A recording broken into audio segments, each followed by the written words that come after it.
The story begins in a quiet high school classroom. As the last bell echoes through the building, Daiki turns to his classmate and says, "Time to go home," but Shimizu, resting her head on her desk, shows no reaction. Daiki hesitates and wonders, should I try to wake her up? Just then, a boy with a paper bag on his head suddenly pops up from under the desk and says, "Daiki, how can you just sit near her like that?" Surprised, Daiki replies, "Shunya, what a rude thing to say." With an exaggerated shiver, Shunya exclaims, "She's a delinquent. It's natural to be afraid." Daiki looks puzzled. "Really?" "Yes." Shunya doubles down, "Of course. It was clear earlier." He proceeds to recount a dramatic classroom event, recalling the teacher's sharp voice. "How many times must I ask you to get your hair dyed black?" But Shimizu simply walks away and retorts, "No way, I'm changing it to a different color." With a proud nod, Shunya concludes, "That's what happened." Daiki just responds, "I see," and then adds, "She's asleep now, it's fine." This makes her less scary. Shunya scoffs, "You're the only one who says that." Daiki, now more curious, asks, "Anyway, what's the deal with hiding away just to come here?" With a spark in his eyes, Shunya declares, "Glad you asked." Then in a solemn voice he confesses, "I like Sito-san." Daiki reflects silently, picturing her and thinking, "I don't know her much, given that she doesn't stand out." Shunya turns the question on him. "Daiki-san, is there anyone you like?" Daiki blinks and replies, "Huh? No." Shunya groans, "That's boring." Daiki's inner monologue reveals a deeper truth. "I don't care about love and don't have any ambitions. I've never seriously dedicated myself to anything. I just live an ordinary life." Unlike me, Shunya takes these things seriously. Occasionally it makes me feel lonely. Shunya asks again, this time with a twist, "So, if you're not into anyone, is there a kind of girl you're drawn to?" Daiki admits, "Never pictured myself being in a relationship." Shunya clarifies, "I'm referring to looks." Daiki thinks for a moment and answers, "Maybe someone with an elegant style." Shunya leans in, "Could you be more specific?" Daiki nods, "A person who wears the uniform as it should be. Long black hair would be a plus." Shunya probes further, "What about accessories?" "They're permitted at school as long as they're not too showy." Daiki answers, "Someone who doesn't draw too much attention is fine."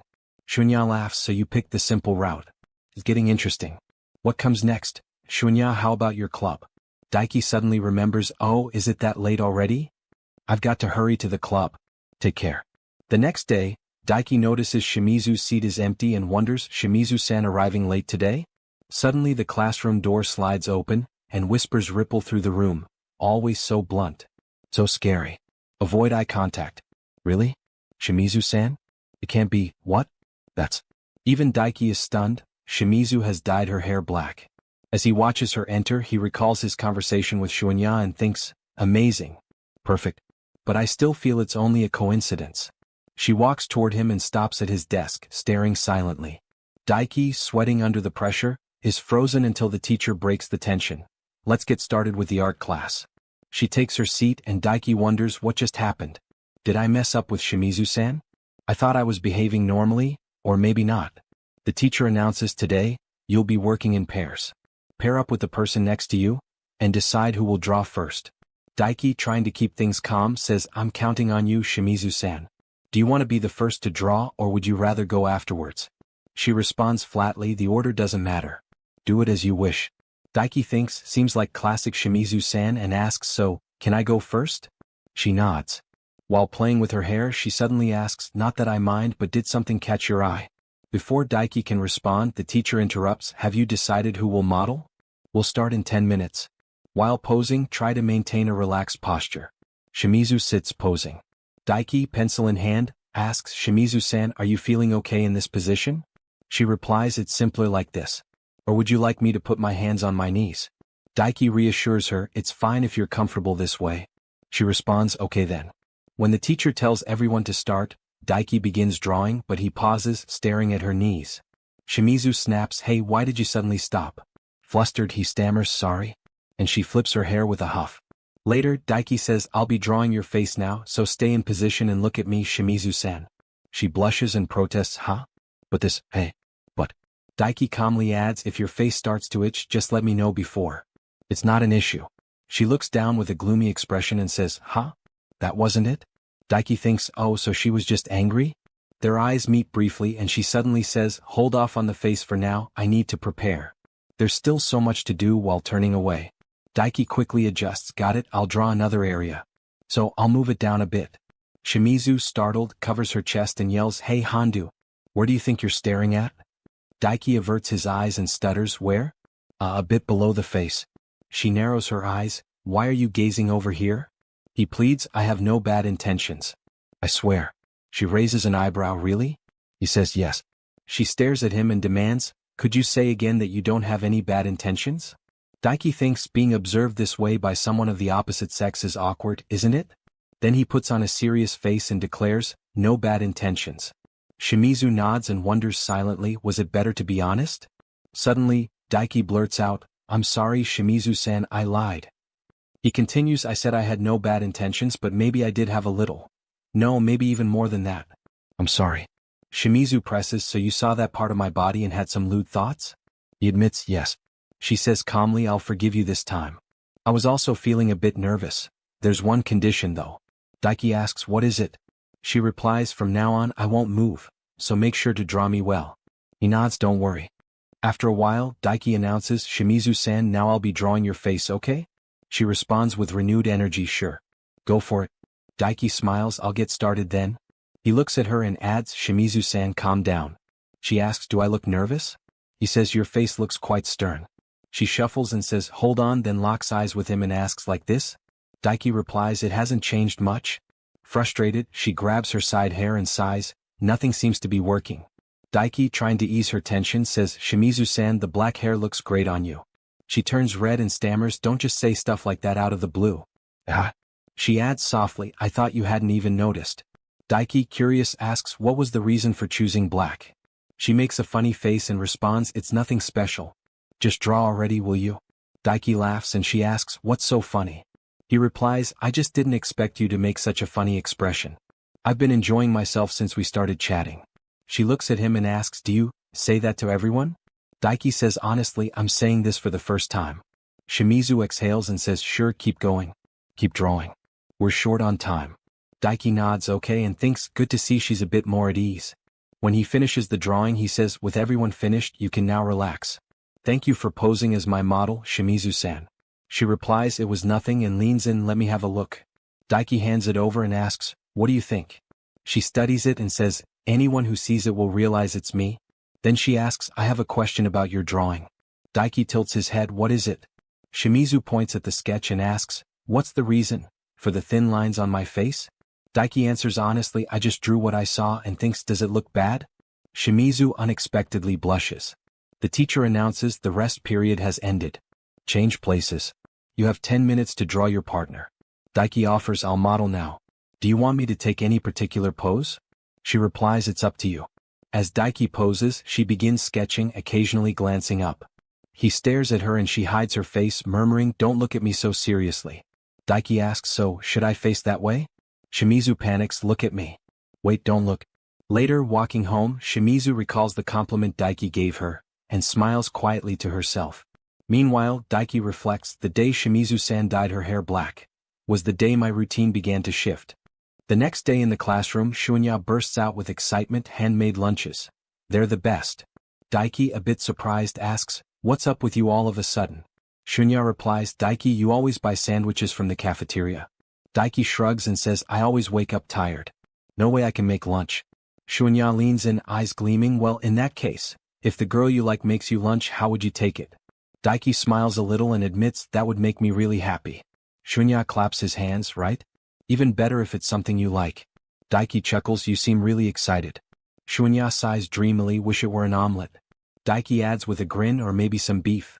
Then he thinks to himself, to get a lunch every now and then? Yeah, it would be a dream. Daiki remembers something and says, "By the way, we have cooking class tomorrow." Shunya nods, "That's right. If I were in Sito-san's group, I could taste Herrick food." Daiki says, "It would be nice to cook together." Shunya quickly asks, "Oh, are you interested?" Daiki answers, "Often do it on my own. Sometimes I wish I could cook with someone else." In his thoughts, he mutters, "My sister never helps me with household chores." Shunya beams, "Oh. It would be great to cook with someone you like." Daiki quickly replies, "Not necessarily with someone I like." Then he reflects, "Wouldn't it be better to cook with someone I have a crush on?" Meanwhile, Shimizu is nearby, quietly tapping her phone and overhearing their conversation. Shunya asks, "Is there a girl in your group, Daiki?" He answers, "For now, it's just Shimizu-san." Shunya leans in and whispers, I don't remember ever seeing her in cooking class. Daiki shrugs, it'll be fun though, we're going to make sautéed vegetables. Shunya grins, let's do our best. The next day in cooking class the teacher announces, listen. The groups will split into different roles so that everything runs well. We'll make sautéed vegetables. As we already decided, just then Shimizu enters the class. Students murmur, she has never come to this class before. Why come today? Scary. Shimizu-san? Daiki sees her and says, that apron looks good on you. Also, we're in the same group, let's do our best. She blushes and the teacher signals to start. A student asks who will cut the ingredients. Daiki steps up, I will. Don't worry. It's quite a task, but I always, Shimizu cuts in, I'll help you. Daiki looks surprised, what? She repeats, I said I'm going to cut the ingredients too. It'll go faster if we work together. Besides, if I don't help, they'll say I didn't do anything. Daiki smiles, I'm fine with it. I'll take the help. Do you like to cook, Shimizu-san? She stammers, sweating, count on me. Daiki notices her nervous face and asks, will it be okay? Do you really think you can? She insists, leave it to me. Daiki thinks for some reason I'm really worried, but it would be really cruel to leave her alone. Don't see why I should doubt. And says aloud, let's work together, Shimizu-san. He suggests, how about we divide it by shifts? She replies confidently, I got this. Daiki says, Shimizu-san, would you mind starting with the cabbage? Just adjust it to a more suitable size. She grabs the cabbage like a basketball and says, got it? Daiki thinks, so, I'm starting with the carrot. Suddenly Shimizu slams the cabbage on the table and grabs a knife like a butcher. Daiki turns pale and says, Shimizu-san? Could you lower the knife for a moment? She blinks, sure. Daiki nervously asks, what were you about to do? She answers innocently, what are you talking about? Weren't we cutting the cabbage? Daiki says, okay, but that's how you hold the knife, got it? She mutters, I was nervous. I always hold it like this. Daiki reassures her, indeed, cooking in front of people can be tricky. She agrees exactly, but I'm okay now. Shall I go on? He nods, any doubts, feel free to ask. She places her hand on the cabbage like she's about to stab it. Daiki quickly says, wait. She asks, what's up now? He exclaims, what way of chopping is that? She explains, I was going to cut it into small strips. He responds, well, it's not exactly wrong, it shouldn't be tiny. We'll be doing sautéed vegetables today. She asks, really? Daiki thinks, it almost ended up as sautéed vegetables and grated cabbage. She asks, what's the right size? He says, I'll show you. But first, cut the cabbage in half to make it more stable. She does and he praises her, maintain this pace while cutting. She says okay and starts cutting the cabbage perfectly. She then picks up an onion and nervously says, next up, the onion. Daiki thinks, almost done. Come on, Shimizu-san. My part's all done. He instructs, Shimizu-san, keep your left hand like a cat's paw, and demonstrates with a pose. She copies it but turns it into a fighting stance. Daiki panics, you're going to kill someone. She asks, what? Isn't this correct? He replies quickly, don't worry, it's all right. And thinks, looked like a fight was going to break out. She asks, so, do I cut it like this? He nods, yep, that's it. But maybe it's better to adjust the cat's paw position a bit. She asks, where do I position it? Daiki tries explaining but decides the ideal would be for her to try it herself. He then says, lend me your hand for a moment, Shimizu-san. She pulls back, surprised, what are you planning to do? He answers gently, I'll show you how to position your hand. I thought of holding your hand to show you how it's done. But he thinks she probably doesn't like being touched. So he says, apologies if I made you uneasy. She replies, you can take my hand and teach me. I said it's okay. He asks, are you sure? She responds, we can't go back now. Daiki gently places his hand over hers on the onion. Nearby students stare at them. Shimizu turns to them and says, has anyone lost anything here? The students quickly turn away. Daiki asks, all good? Not putting too much pressure? She mumbles, ugh, this shouldn't be like this. Something's wrong. She adds, I'm sorry. I feel like I'm causing trouble. He comforts her, nothing is perfect right away. Don't worry. Place the blade where you want to make the cut. Keep your hand like a cat's paw. And start cutting like this. Onion chopped. You're nailing it. He thinks, yes. I was nervous at first, but then Shimizu proudly raises her hand. I managed to learn the cat's paw technique. Daiki is amazed and thinks she looks like a kitten, then says, shall we cut the rest now? She says, I'll handle it. After a while, their dish is finished, and it's delicious. Daiki reflects, at the beginning I thought it might go wrong. But I'm glad we managed to do it. Shimizu tastes it and smiles. She then looks at Daiki and asks, Handu, may I ask a question? She continues, how did you feel About cooking with me? Daiki replies sincerely, I must admit at first I was afraid you might get hurt. However, I'm so happy we got to cook together. It was a blast. It was fun because you really put in the effort. It would be nice if we could do this together again in the next class. She responds, we can do it again. Well, if you want. He smiles and she asks, what's so funny? He says, I thought you would turn me down. I'm counting on you next time, Shimizu-san. She replies, why yeah? It can't be helped. Daiki smiles again and thinks, one of my wishes has come true, on such a day. That night, Shimizu sat in the bathtub, warm steam swirling around her face as her thoughts drifted toward Daiki. Her brows furrowed slightly as her fingers brushed the water's surface. It wasn't supposed to be like this. I just wanted to prove to him that I could cook. I didn't expect his hands to be this strong, but... She leaned back, a soft blush spreading across her cheeks as she recalled the sensation of Daiki's grip. Her chest tightened, not unpleasantly, as she remembered his words. He said he enjoyed cooking with me. The thought was too much. With a frustrated puff, she splashed cold water onto her face, trying to cool her thoughts. Then reality struck. Wait. He could have said that to anyone. Her eyes widened as panic set in. She slapped her cheeks. No way. There has to be something. That's right. Like a lightning bolt of hope, a memory lit up in her mind. Daiki's voice filled with honest appreciation. Handmade lunches, they're the best. Before she could bask in that warmth, the bathroom door creaked open and her sister peeked in with a grin. Your precious sister is here. Shimizu jumped with a yelp. Her sister laughed. Did I scare you? Want me to wash your back? Shimizu turned red and barked back, flustered. No. Wait for me to finish. But her sister was relentless, voice sing-songy and teasing. I want to talk to my sister. If you don't want to discuss romance right now, can't we talk about something else? Is there anything I can help you with? Your lovely sister can advise you on romance or perhaps romance. Shimizu sighed and lowered her voice. Yeah, I have something in mind. Not long after, the two were in the kitchen, aprons tied tight. Her sister listened with a knowing smile as Shimizu explained the situation. I totally get it. You want to impress a boy who has helped you a lot by showcasing your cooking skills, which is why you want to make him lunch. Shimizu nodded, slightly bashful. To sum it up, yes. Her sister clapped her hands. So, as a test, you're going to cook fried chicken with ginger. Shimizu gave it her best shot, but when the dish was done, she stared down at the plate, grimacing. I think I messed up a bit. Her sister blinked and tilted her head. Just a bit? No need to worry. It's still just the first step. Don't give up. Your sister is here for you. Fight. Next day. Back in the kitchen, Shimizu took a deep breath and straightened her apron. All right, let's get to work. Her sister pumped a fist, cheering her on as Shimizu moved to the chicken. But when she brought out the cutting board, aren't you supposed to only cut the tendons? How tiny. Turned out so small. Weren't you supposed to make fried chicken? Shimizu stared down in horror. What? It's way too different? It's completely wrong. They tried again. Her sister placed the chest piece in front of her. This time, chop it better than you did before. After that, let it fry on low heat. It looks great. This is definitely going to turn out well.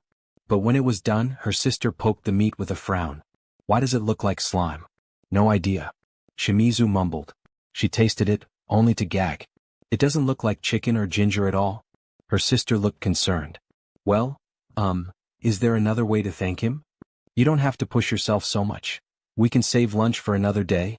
But Shimizu's eyes burned with determination. No. I want to learn how to prepare lunch now. Her sister tilted her head. What? I want to thank him right away. In her heart, Shimizu whispered. And see his satisfied expression. Her sister stepped closer. It's all about returning the favor right away. It's hard to bear the thought that I can't achieve this.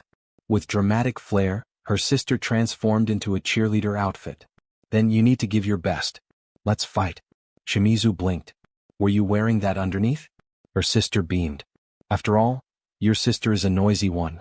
Let me show you the excellent counseling ability of the vice president of the student council. You're just making me anxious? Shimizu sighed. And so they worked hard, for entire. In the end, AI's face lost its joy. Shimizu stood in front of a smoking pan, shoulders sagging. What? Her sister gave her a sympathetic look. Well, you did put in some effort. At least it has the right shape. You're making me even sadder. School is just around the corner. No time to eat. I'll just take it anyway. Her sister asked with concern. Even though mom prepared lunch for you? It's not good to waste food. As she packed 2 lunch boxes, Shimizu's heart sank. I'll stop making lunch, there's no way to eat this. No matter how kind Hondu is, even he wouldn't want this. Her sister noticed the gloom and offered a gentle smile. Don't lose heart. The kitchen is all about love. It was prepared with so much love. Classroom. Shimizu sat at her desk, lunchbox in hand, her fingers trembling. Love? If he thinks it's good, I won't mind. She looked up and saw Daiki's face. What's wrong? You seem a bit down. Daiki rubbed the back of his head. I'm sorry. Shimizu-san.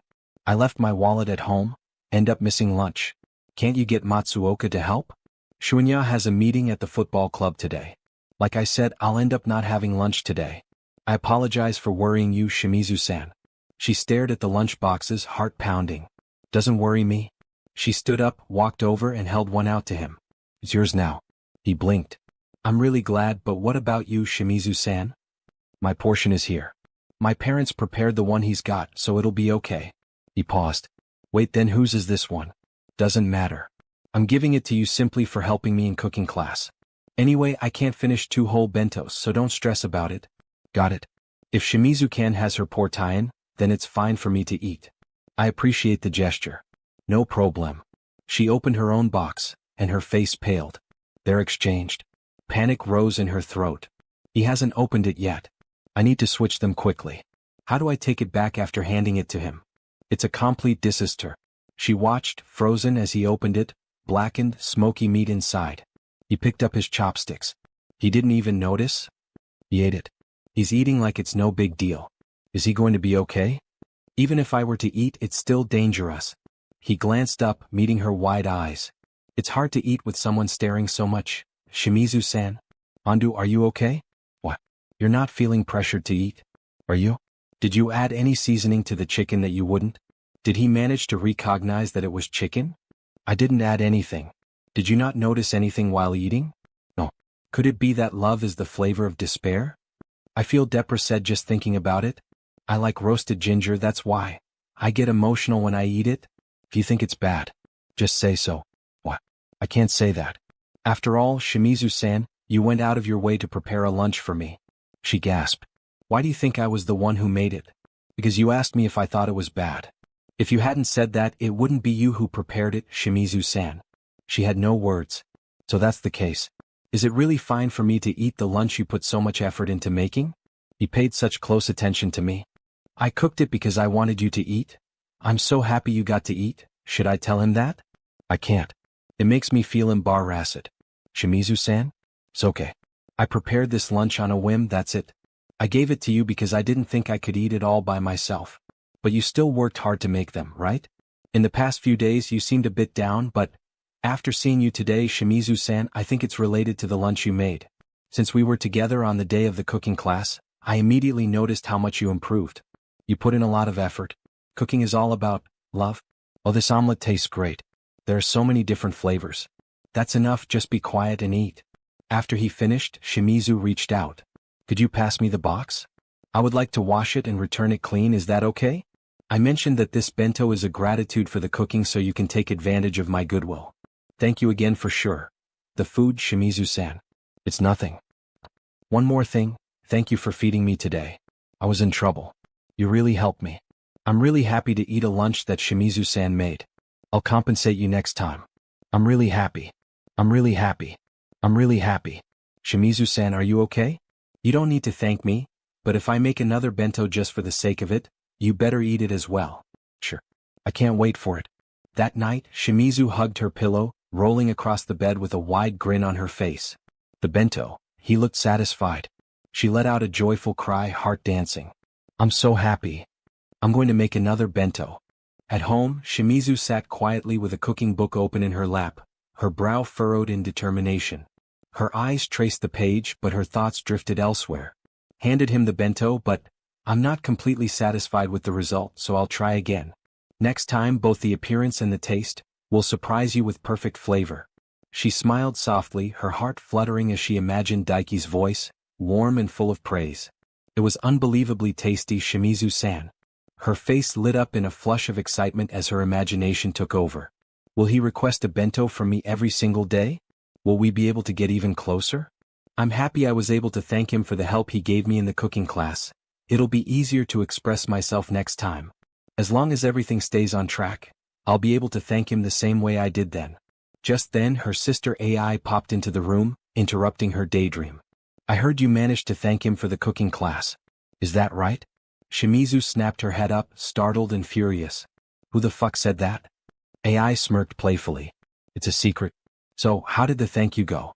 Was there anything else besides the help in class? I won't tell you. What? And for what purpose? So, tell me about the person you're interested in. No chance at all.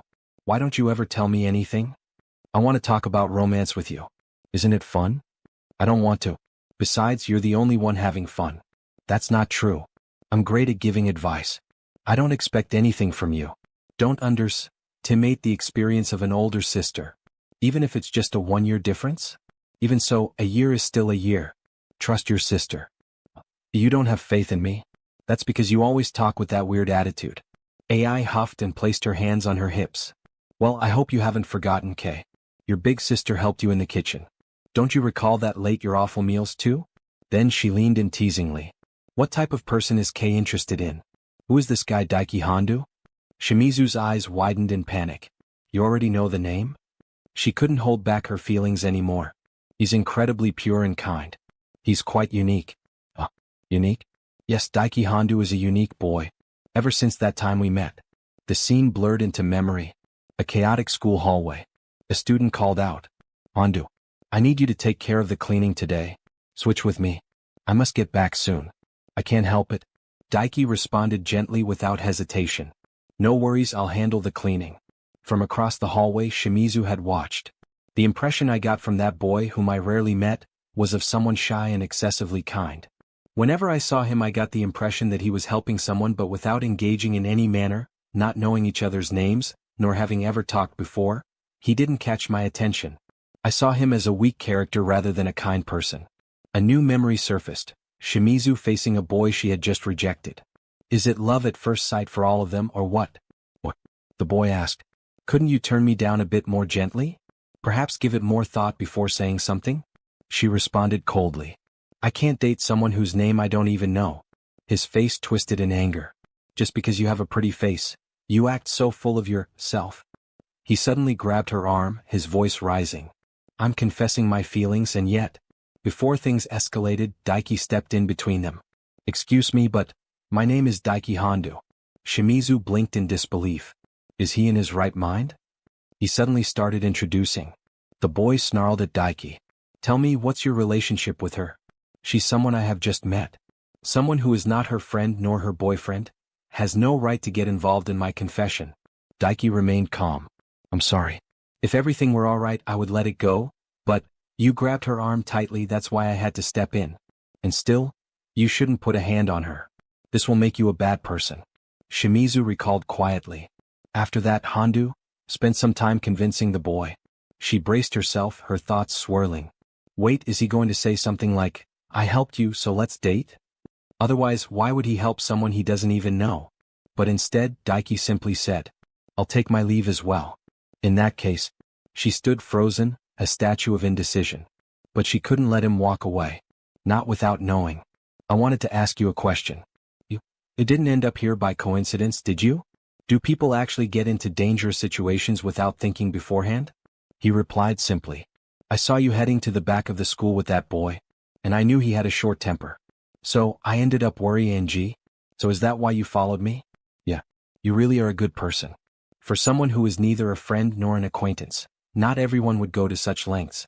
But Daiki shook his head. Not like that. I'm doing this for my own sake.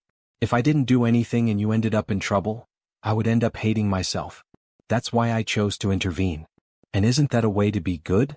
People who are truly good are those who don't want to see others suffering. I do these things so I won't feel sad. I behave like this to prevent distress. That's all. That's why you took such. Don't you mind getting hurt? That's also something I don't like, but the regret would be even more painful. Her heart twisted at his words. His sorrowful expression worried me. Has he ever faced such intense regret? She said softly. If you keep acting this way, someday you'll end up suffering the consequences. I'll make sure to be careful. Thanks. Since then I began to see him in a new light. Due to his gentle nature, I started tracking him with my eyes whenever I encountered him. Back to the present, Shimizu told her sister honestly. It was not what I had anticipated. You haven't thanked him yet for what he did that day, have you? Shimizu's forehead beaded with sweat. That's true. Well, although we're in the same school now, maybe because I dyed my hair blonde, he seems to treat me as if it's the first time we're meeting. Oh, so it might be more difficult to express gratitude now. Shimizu thought bitterly. During that time, I was unable to say a word of thanks. It's something that has been troubling me for quite some time. Her sister smiled, softening. I can see why Kay likes him. Eh? Daiki is a nice guy, don't you think? No, that's not what I meant. I thought we were talking about how unique he was, remember? He's a unique boy, that's why you're interested, right? Ah, sure. Why not use another method? As for expressing gratitude, invite Daiki on a date. Shimizu turned bright red and burst out. Date? Subscribing today may not fix your life problems, but it will make my day. Help me hit 1,000 subs so I can finally tell my mom this YouTube thing is working. Back in her middle school days, Shimizu was used to attention. Her beauty was magnetic. Students often approached her with bold declarations of affection, swept away by nothing more than her appearance. One even claimed it was love at first sight. But deep down she knew the truth. None of it had anything to do with who she truly was. It was always about her looks. Never about her personality, her thoughts, or her feelings. So when she entered high school, she made a decision. She changed her appearance, dyed her hair, altered her style, and with that, the attention faded. People stopped hovering around her. For the first time in years, she felt invisible, and oddly, she preferred it that way. What surprised her, though, was that Daiki didn't recognize her anymore. The boy who once stood out in her past now looked at her as if she were a stranger. Lately, she couldn't help but wonder, was he avoiding her or did he really not remember? That question lingered until one day she overheard a conversation between Shunya and Daiki. Shunya brought up her name, joking that she was scary. Her bleached blonde hair apparently broke school rules, and the glare she gave when someone made eye contact? According to him, it was enough to petrify anyone. Standing nearby, Shimizu listened with an annoyed expression, clearly unimpressed by the assumptions being made about her. But just before walking away, she heard Daiki begin to respond. There was something about the way he said her name, something softer. Then the memory ended and she was back in the present. Shimizu sat beside her sister Ai, who had clearly noticed the blush spreading across her cheeks. Ai teased her about Daiki, claiming she'd been thinking about him. Shimizu brushed it off, denying the accusation, but her sister wasn't convinced. Ai smirked and made a playful jab, pointing out that Shimizu had recently been picking out cute clothes. Obviously for someone. Shimizu tried to protest, claiming Daiki didn't care about appearances, but Ai simply reminded her that deep down, every girl wants to look good for the one she likes. In that quiet moment, Shimizu admitted something to herself. More than anything, she longed to hear those same words Daiki had once said to her. Words that, to this day, still lingered in her heart. Meanwhile, at Daiki's house, his younger sister Kino approached him while he was finishing the dishes. She asked if he could head to the shopping mall to pick up a game she had reserved. Daiki questioned why she wasn't going herself, and she responded with the usual excuse, she had to study. But he knew her too well. She was simply reluctant to leave the house. Despite that, he agreed without complaint. He never could say no to her. Later, at Xi'an Mall, he picked up the game with ease and was just about to head home when he spotted a familiar figure, long black hair that stirred a quiet recognition. It was Shimizu. He called out to her. She turned, blushing the moment she saw who it was. They exchanged a few casual words. She asked why he was there. He returned the question. Their conversation was brief, awkward but warm. Then, unexpectedly, Ai appeared beside her. She immediately recognized Daiki and asked if he was the infamous Handu-kun. When he admitted he was, she looked surprised. Apparently, he didn't recognize her at all. Ai, always full of flair, introduced herself as the vice president of the student council, adding that she was also a super one. Daiki still seemed unsure. To break the tension, Ai asked if he had finished shopping. He explained he had picked up a game for his sister and was planning to head home. With a mischievous grin, Ai casually asked if he had any plans. When he said no, she invited him out to join them for a little date. And just like that, Daiki found himself caught in the gravitational pull of not one, but two sisters. The next scene found the three of them in a restaurant sharing dinner. Daiki was still trying to figure out Ai's angle. She was clearly enjoying herself, and clearly scheming something. Midway through the meal, AI turned the conversation to family, asking about Daiki's sister.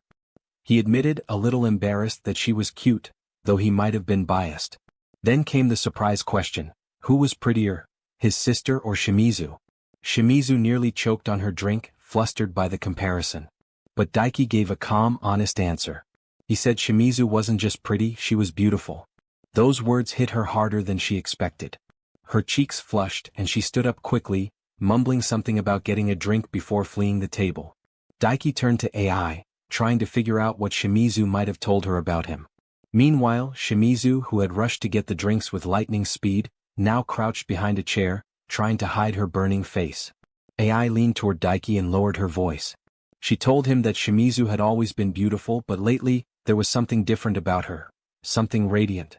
After all she'd been through, she had chosen to isolate herself for a long time. But now, it seemed like she was finally beginning to enjoy life again. Then came the question. AI asked Daiki how he really felt about her. He paused, then spoke slowly, thoughtfully. He said that ever since their first year they'd talked often. Shimizu had always been someone who truly listened. She never interrupted, always responded with care. She was kind. And more than that, she was a person of integrity. AI gave a satisfied nod, as if she'd just completed a successful interview with a dream candidate. She pointed out that Shimizu had technically broken school rules by dyeing her hair, but Daiki calmly replied that she must have had her reasons. AI smiled at that. She told him that he really paid attention, and then, as if confessing something, asked him to stay by Shimizu's side. Ever since she dyed her hair black again, people had begun noticing her more. It made AI uneasy. But if it was Daiki, maybe things would be okay. Daiki didn't hesitate. He said he refused. Then clarified, he wouldn't just stay by her side. He'd be there, always. At that moment, Shimizu returned and asked what they were talking about. AI teased her, saying she sounded curious. Shimizu, flustered, denied it immediately. That's when AI dropped the bomb, casually saying that Daiki had confessed he liked her. Shimizu's face turned crimson. She tried to hide her reaction, but it was too late. Daiki meanwhile looked at the sisters and quietly thought to himself that they really did get along. Maybe too well. Then AI stood and declared that dinner was over, and the real date was just beginning. As they left the restaurant, a quiet memory echoed in Shimizu's mind. Back then, Daiki had once said something simple but meaningful. That she was kind. That he enjoyed talking to her. And in this moment, surrounded by the warmth she once thought she'd lost, she realized just how much those words still meant. Hey, don't forget to like, subscribe and share this video with your friends, and also with your calculator, your fridge, your grandma's smart TV, whatever's connected to Wi-Fi. Help me hit 1,000 subs. At a clothing store in the shopping mall, Shimizu stood holding up a pair of pants, examining them with mild interest. Daiki, standing beside her, glanced over and asked curiously if she liked that kind of clothing. She shook her head gently, admitting she preferred more comfortable styles. Feeling a little self-conscious, Shimizu apologized for dragging him out here. Daiki reassured her it was fine. He hadn't had any plans anyway.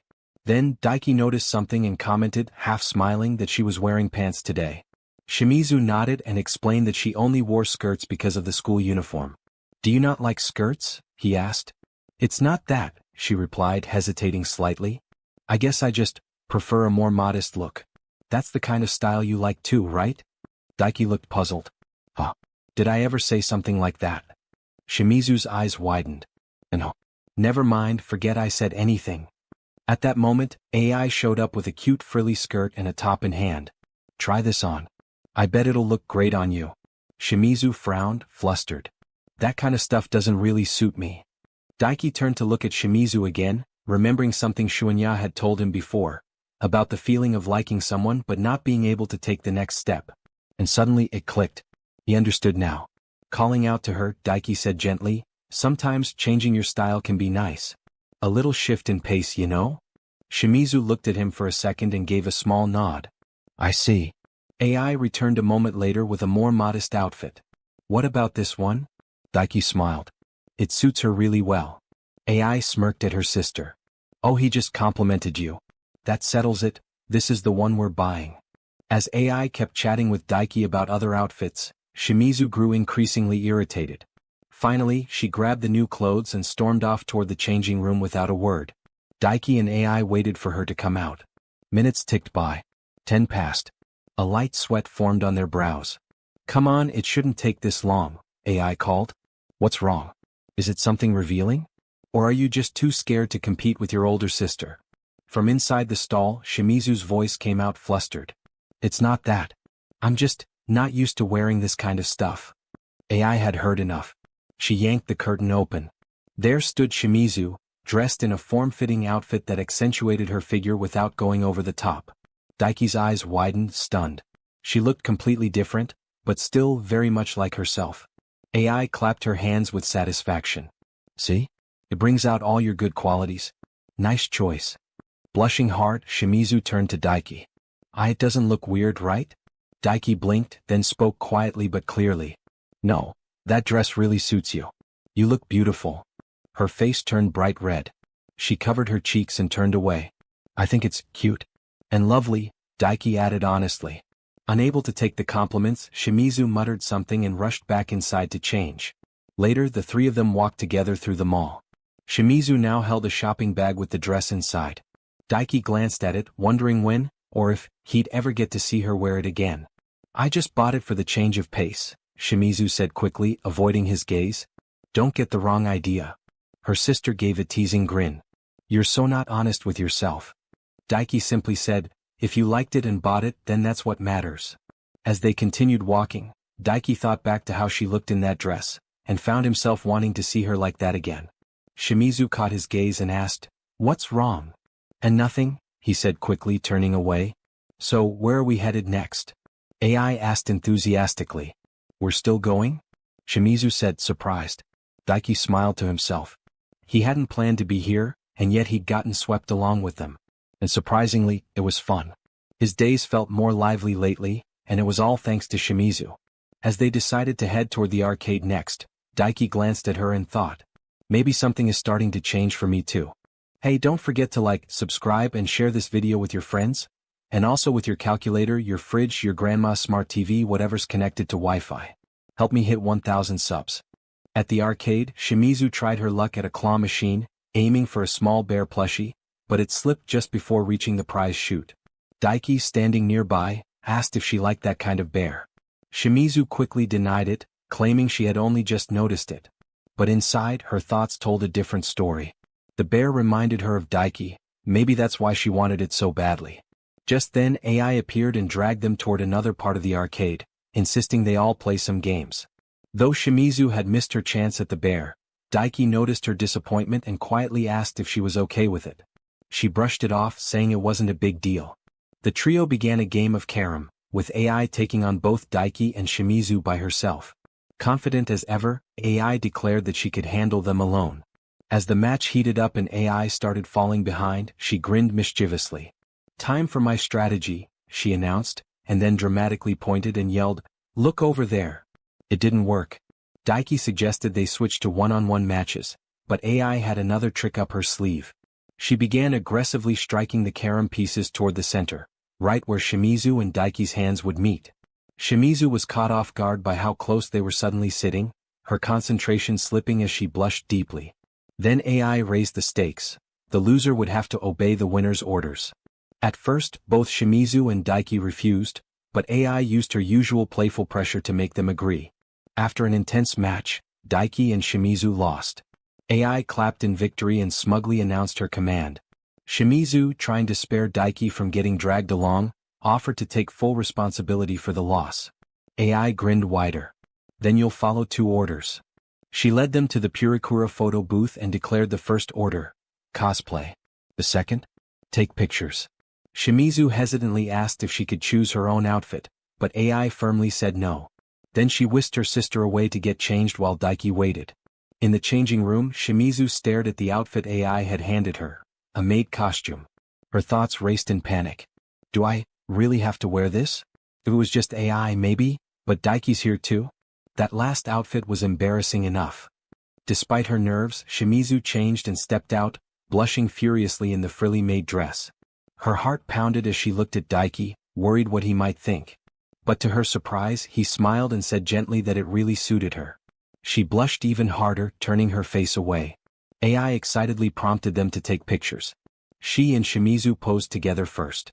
Then she asked Daiki if he'd take some photos too. He nodded, and just as the three were about to begin, AI's phone rang. She excused herself, leaving Daiki and Shimizu alone. The two quietly took a few pictures together. When AI returned, she looked at the images and smirked. "You've gotten pretty bold, haven't you?" she teased Shimizu, who turned red again. While AI decorated the photos with stickers and doodles, Daiki pulled something from his bag and handed it to Shimizu. It was the teddy bear from earlier, the one she had failed to win.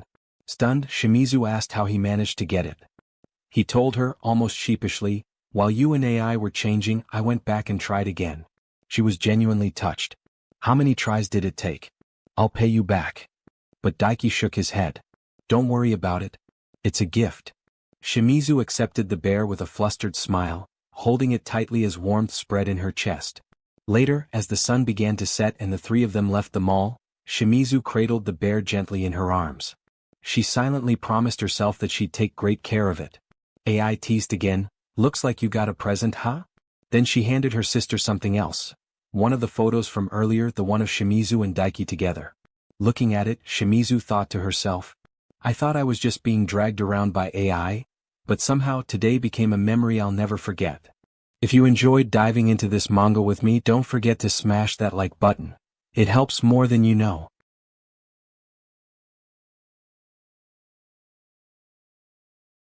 After some time, we see Daiki and Shimizu sitting together in a train.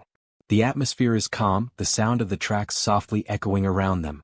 Shimizu looks at him and says, "Didn't expect that we'd also be going home together." Daiki replies, "I didn't expect our houses to be close to each other." Shimizu says, "And then there's AI. She went on and on and on and goes off to who knows where on her own." Daiki responds, "Gone like lightning, isn't she?" Shimizu says with her eyes closed, "Even though she was the one who dragged me out today." Daiki says, "Really?" Shimizu responds, "Always the pushy type, that girl." Daiki looks at her and says with a smile, "But the way I see it, I think she's a good sister." Shimizu looks at him with astonishment and thinks with a worried expression, "Ugh. Now he's just blabbering off about AI? I have to say something?" Then she says to Daiki, "You should see AI at home." Daiki responds, "I shouldn't be judging someone in their own home, no?" Shimizu says, "Before an exam, she wouldn't shut up about not understanding a single thing." Daiki replies, "So she's the type to study hard before an exam, huh?" Shimizu thinks no matter what I say he keeps on complimenting her. Well, Handu is the kind of guy who wouldn't badmouth anyone. Then Daiki says, "The both of you are just like two peas in a pod. Likewise, you two have a lot of good points, Shimizu-san." Shimizu's mouth opens and she says, "Huh?" Daiki continues, "You took the initiative to help out the others in cooking class. You practiced bento making with all your might. You're also a good listener and then." Shimizu blushes and says, "Alright already, I get it. Enough with the glazing." Daiki says, I'm sorry?" Then the train speakers announce, "Please make sure that you have all your belongings with you when you leave the train." Shimizu says blushingly, "Come on, we gotta go." After some time they are standing outside the station looking at the rain. Daiki asks, "Shimizu-san, do you have your umbrella with you?" She replies, "Nah." Daiki says, "Wanna borrow mine?" She replies, "I don't want to bother you." Daiki says, "Wait, then how are you gone?" She interrupts him and says, "Chill, you don't have to worry. I'll just call my folks." Daiki says, Okay if you say so." She says, "Yup, so go on already." Daiki says, "I'll see you again at school then." Shimizu waves him goodbye. After he's gone, she looks at the rainy sky with the teddy bear in her hands and thinks, "What now? I didn't want him to worry, so I told him I'd be fine, but my parents won't be back until evening and AI, she said she had something to take care of. Wonder if I should just book it?" Then she looks at the teddy with sad eyes and thinks, "If only I had brought my umbrella, I wouldn't have to worry about getting wet. I could have spent a little more time with Handu. The look he gave me when I wore that dress. I've never seen him like that before." She looks at the shopping bag and thinks, "That's why I want to treasure it. Even this plushie, he went out of his way to give it to me. I don't want it to." Right then, "Shimizu-san." She freezes. Why did I just hear his? She looks in front and Daiki is there. She asks panicked, "What are you doing here?" He replies, "I had a feeling you hadn't left." Then she panics and blushes. Daiki asks, "Hey Shimizu-san, if you don't mind, wanna go home together?" Next we see both of them under the same umbrella. Shimizu thinks, a lover's umbrella? I feel like my heart's gonna split in two. Daiki says, Shimizu-san. She asks blushingly. Wow, what is it? He replies, I'm sorry about this. If only the convenience store didn't run out of umbrellas. She says, don't worry about it. Rather, I'm glad you didn't have to use your money. She remains silent and thinks, I can't keep the conversation going. Then she looks at him, comes closer and says, Hey Scooch. He asks, why? She replies, your shoulder's gonna get wet, you know? I don't want you to catch a cold from sharing your umbrella with me. Daiki agrees and comes closer. Shimizu blushes even more as he gets closer. Daiki says, just as I thought, Shimizu-san sure is a kind person. She replies, pretty rich coming from the guy who came all the way back to the station for someone who may or may not be there anymore. He says, I'm just trying to make sure I don't have anything to regret, that's all. Shimizu thinks, you've said something like that before, haven't you? Then she says, what do you mean by that?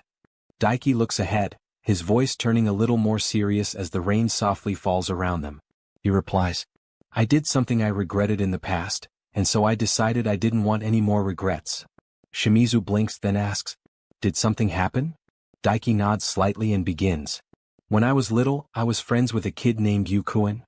His eyes soften as if the memory is playing right in front of him. I didn't know where he was from, but he was always at the park, and we became friends as we played together. I never got tired of playing with him every day. The rain continues tapping against the umbrella. But after a year, some older kids came to the park. His tone lowers. And they destroyed our sandcastle. Shimizu listens quietly. They asked what we were going to do next. He pauses. But Yukuin didn't say anything. A small sigh escapes him. I thought, if Yukuin thinks we should just let them be, then I should too. So I ignored them. His grip on the umbrella tightens slightly. But I was wrong. A heavier silence settles in. Yukuin never came back to the park after that. No matter how many times I went, I never saw him again. Shimizu's expression softens. I really regretted it. Back then, and even now, I'd probably still be hanging out with Yukuin if I had just spoken up. His voice grows quieter. I shouldn't have assumed how he felt. I should have properly asked him first. Someone I considered my precious friend, and I couldn't protect them. The rain feels colder now. And ever since then I've decided, I didn't want to live with any regrets anymore. Shimizu lowers her gaze, her voice gentler than before. I'm sure it was a memory you didn't want to remember? Daiki shakes his head. That's not true. I'm happy to be reminded of all the fun times I had with Yukuin. She looks at him carefully. Are you sure you're not forcing yourself? He smiles faintly. It's okay. Because right now, I'm feeling happy. She tilts her head slightly. About what? He looks straight at her. Because Shimizu-san has taken an interest in me. Her heart skips. She panics, nearly stumbling. Daiki quickly says, Please don't move so suddenly, Shimizu-san. She flusteredly replies, It's because you said something weird, you know? Daiki scratches his cheek. You barely ever ask anything about me, so when you finally did, it made me happy. I couldn't help but feel like we're getting a little bit closer. Shimizu hesitates, then asks, You're happy to be friends with someone like me? Daiki answers without hesitation. Of course I'm happy. She frowns, embarrassed. What the hell's up with that? Daiki smiles warmly. Because being together with you is so much fun. Shimizu's face turns bright red. Her thoughts spiral wildly. Hearing him say that, why does it make me feel like this? She quickly looks away and says, It's nothing. It's not like I've said anything funny anyways. Daiki chuckles softly. Even now, I'm still having fun. She mutters while looking away. Is that so? But inside, he thinks I'm fun to be with, and he even pays attention to me. I don't get it. She exhales and says, You're one hell of an oddball. They continue walking in silence under the umbrella. But Shimizu's thoughts are anything but quiet. This isn't good. I don't know what else to say. I'm all over the place, but Hondo's out here acting like it's nothing. Is he not even aware of me? Do I not have any womanly charm? Maybe I should try being more feminine? Wait. This is Hondo we're talking about. What I'm worried about and what's in his head are like night and day. Then, Daiki suddenly asks, Shimizu-san, aren't you nervous? She flinches. What's up with you all of a sudden? He looks a bit shy. You see, I'm feeling a bit nervous right now. It's my first time sharing an umbrella. She blinks. Is that so? This kind of stuff is nothing. Daiki smiles awkwardly.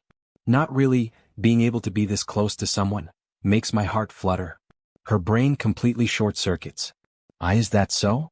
But inside, heart flutter? Meaning he's aware of me? That's gotta be the case, right? Then Daiki asks, what about you, Shimizu-san? She freezes. Crap. I can't think straight anymore. Suddenly, looks like the rain stopped. She dashes forward, escaping. Her face burning red as she runs. What the hell are you running for, idiot? But this is just the beginning. You won't believe what happens next. Hit subscribe so you don't miss the next part. It's about to get insane. See you in the next recap. Post-date aftermath. Shimizu is sitting on her bed, holding the teddy tightly in her hands. Her face is slightly flushed as her thoughts spiral out of control. We shared a lover's umbrella. There's the part where he said being together is fun. Then him feeling all nervous and stuff. I had a feeling that he's a bit more aware of me now, but he didn't mean anything by it at all. It is Handu after all. Maybe I should have tried being more direct with him, but I ran away. Suddenly, she punches her pillow and shouts, Handu, you idiot. You had your chance to get closer and you blew it. Then she buries her face, thinking, how am I supposed to face him tomorrow? The more I spend time with you, the more I end up getting lost in my own thoughts. Next day, classroom. Daiki sits at his desk, staring blankly ahead.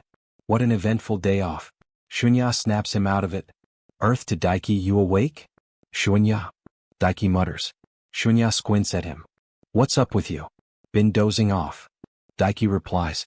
I was just remembering something from yesterday. I met up with Shimizu-san. Shunya instantly reacts.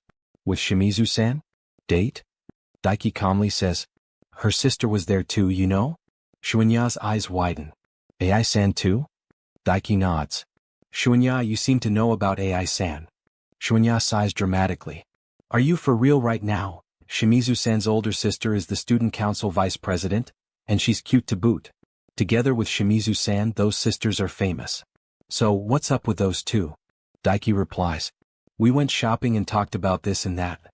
But inside, it makes my heart flutter. Up until now, I've never felt like that before. Shunya waves his hand in front of him again. Ground control to Major Daiki, you're dozing off again. Suddenly the classroom door slides open. It's AI. Daiki looks up. What's wrong? She looks worried. Have you seen Kei? She's not here, is she? Daiki thinks for a moment. No, I think she went somewhere as soon as lunch break started. AI clicks her tongue. I knew it. Remember how I told you that ever since Kei dyed her hair black, she started getting a lot of attention, right? Just now, I heard some shady guy is trying to make a move on her. A girl nearby adds. Now that she mentioned it, I think I saw Shimizu-san walking off with some guy. Before anyone can react, Daiki places a hand on his chest and dashes out. I'm gonna look for her. Behind the school, Shimizu stands facing a handsome guy. Her expression is already annoyed. Just when I got in a good mood after spending time with Handu, the guy smirks. Alright, no one's going to disturb us here. Shimizu crosses her arms. What do you want? He leans in. Come on, you really don't know? She sighs internally. If I ignore him now, he's just gonna be more annoying. Then she says coldly, just get on with it. He grins. Won't you go out with me? Shimizu's eyes narrow. This is exactly why I dyed my hair. She asked. Let me ask you this, what made you want to go out with me? He shrugs. Well, you see, ever since you dyed your hair black, you've been one hell of a looker. Her expression hardens. I wanted Handu to like me even slightly, so I dyed my hair back to black. Maybe I am an idiot, but thanks to it, a lot of good things happened. So that's why I'll continue being the way I am. Then, I refuse. The guy freezes. Huh. Shimizu continues. First of all, I don't know your name and we've never even talked before. Like hell I go out with someone like that. If looks are all you care about, then there are plenty of good-looking fish in the sea. The guy's expression darkens. Wait, are you mad at me? Let's calm down a bit, okay? Chill. Shimizu doesn't budge. I am calm. And the answer is I refuse. He tries again. I mean, sure we don't know much about each other, but who says we can't get a head start while we're going out, huh? Shimizu scoffs. First you get to know one another and then you slowly start to like each other. Then one of you confesses. Isn't this how it usually is before people date? The guy clicks his tongue. Hey, you're actually even more of a bitch than I thought. Wow. But he cuts her off. You sure I can't? Change your mind? She glares. There's just no way in hell I'll ever fall for you. So no, I'll never go out with you. He exhales sharply. Yikes. Then how about we start as friends, cool? Shimizu rolls her eyes. How persistent. I'm not interested in a friend with ulterior motives. So if there's nothing else, I'm going back. Now he snaps. I'm putting my feelings out here and this is how you act. Think you're some kind of hotshot? Shimizu clenches her fists. I knew this was going to happen. Back in middle school, Honda came and intervened. He didn't even know my name, but he still came to help. The guy steps closer. She tenses. To think that this would happen for a second time. Wait. Both of them turn. Daiki stands there breathing heavily. Shimizu's eyes widen, her cheeks turning red. Why? Out of all people, does it always have to be you? Daiki raises a hand politely. Apologies. A moment of your time if you will. Shimizu snaps. Why are you even here? The guy frowns. The hell are you? We were in the middle of something here, you know? Daiki straightens up. My apologies, allow me to introduce myself. My name is Honda Daiki, a second year. Shimizu stares.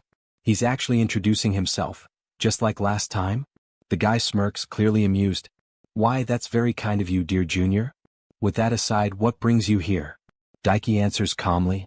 I was looking for Shimizu-san. The guy chuckles. Well, it seems like you already found her, no? You see, me and her are still in the middle of a conversation, so you can hurry back now. Before Daiki can respond, Shimizu cuts in sharply. As if, we're done here. The guy clicks his tongue. Just a little bit more time talking and I bet you'll change your mind. Shimizu glares at him. Someone who only cares about looks like you is entirely out of the question. That hits a nerve. The guy's expression darkens. Even though I went out of my way to ask you out, that attitude of yours is just unbearable. Besides that face of yours, you don't really have any good points, do you? Don't get carried away because of just that and start acting all picky. A heavy silence falls. Then, Daiki steps forward slightly. He looks at Shimizu, then back at the guy. Enlighten me. What you said about Shimizu-san not having any good points other than her face. Please do enlighten me. The guy scoffs. It's the truth though. Daiki immediately shuts that down. Nope, it's just senpai who doesn't know anything. His voice is calm but firm. When I thought I was having trouble on my own, Shimizu-san was very considerate and helped me out. The other day I had trouble buying lunch, so she shared her lunch with me. She's such a good listener, every conversation I have with her is a blast. Even just being together, it's... Shimizu's face turns completely red. She panics and shouts, Oh, I get it. That's enough. But Daiki doesn't stop. I'm not done yet. Because Shimizu-san still has so much more good points about her. You're right about one thing, senpai, she does have good looks, but that's only one out of so many good things about her. That's it. Shimizu quickly steps forward and covers his mouth with her hand. I told you that's enough already. The guy narrows his eyes. What's your relationship with her? Daiki hesitates for a split second. Then, Shimizu-san she's someone special to me. Time freezes. Shimizu's heart skips violently. Her face burns bright red. But Daiki continues, completely serious. She's kind, but her clumsiness makes her easily misunderstood. She looks cool but has a cute side to her. She gets so focused when playing games, it's just fun to see her try her best. I just can't seem to take my eyes off her. To me, Shimizu-san is that kind of person. Shimizu completely breaks.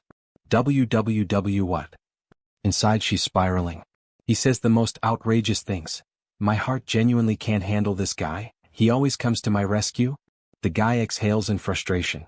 I quit. I'm going back to class. And just like that, he leaves, walking back to class.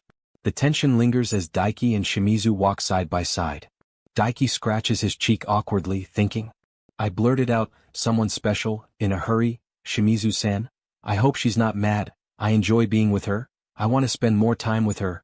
A friend that you consider special. That's a thing, right? Shimizu suddenly speaks. Look, I know you saved me, but you really can't go rushing in like that.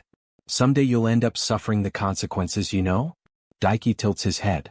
I feel like I've heard that from someone before. He pauses. Wasn't it? Then he asks. Shimizu-san, have we perhaps met back in middle school?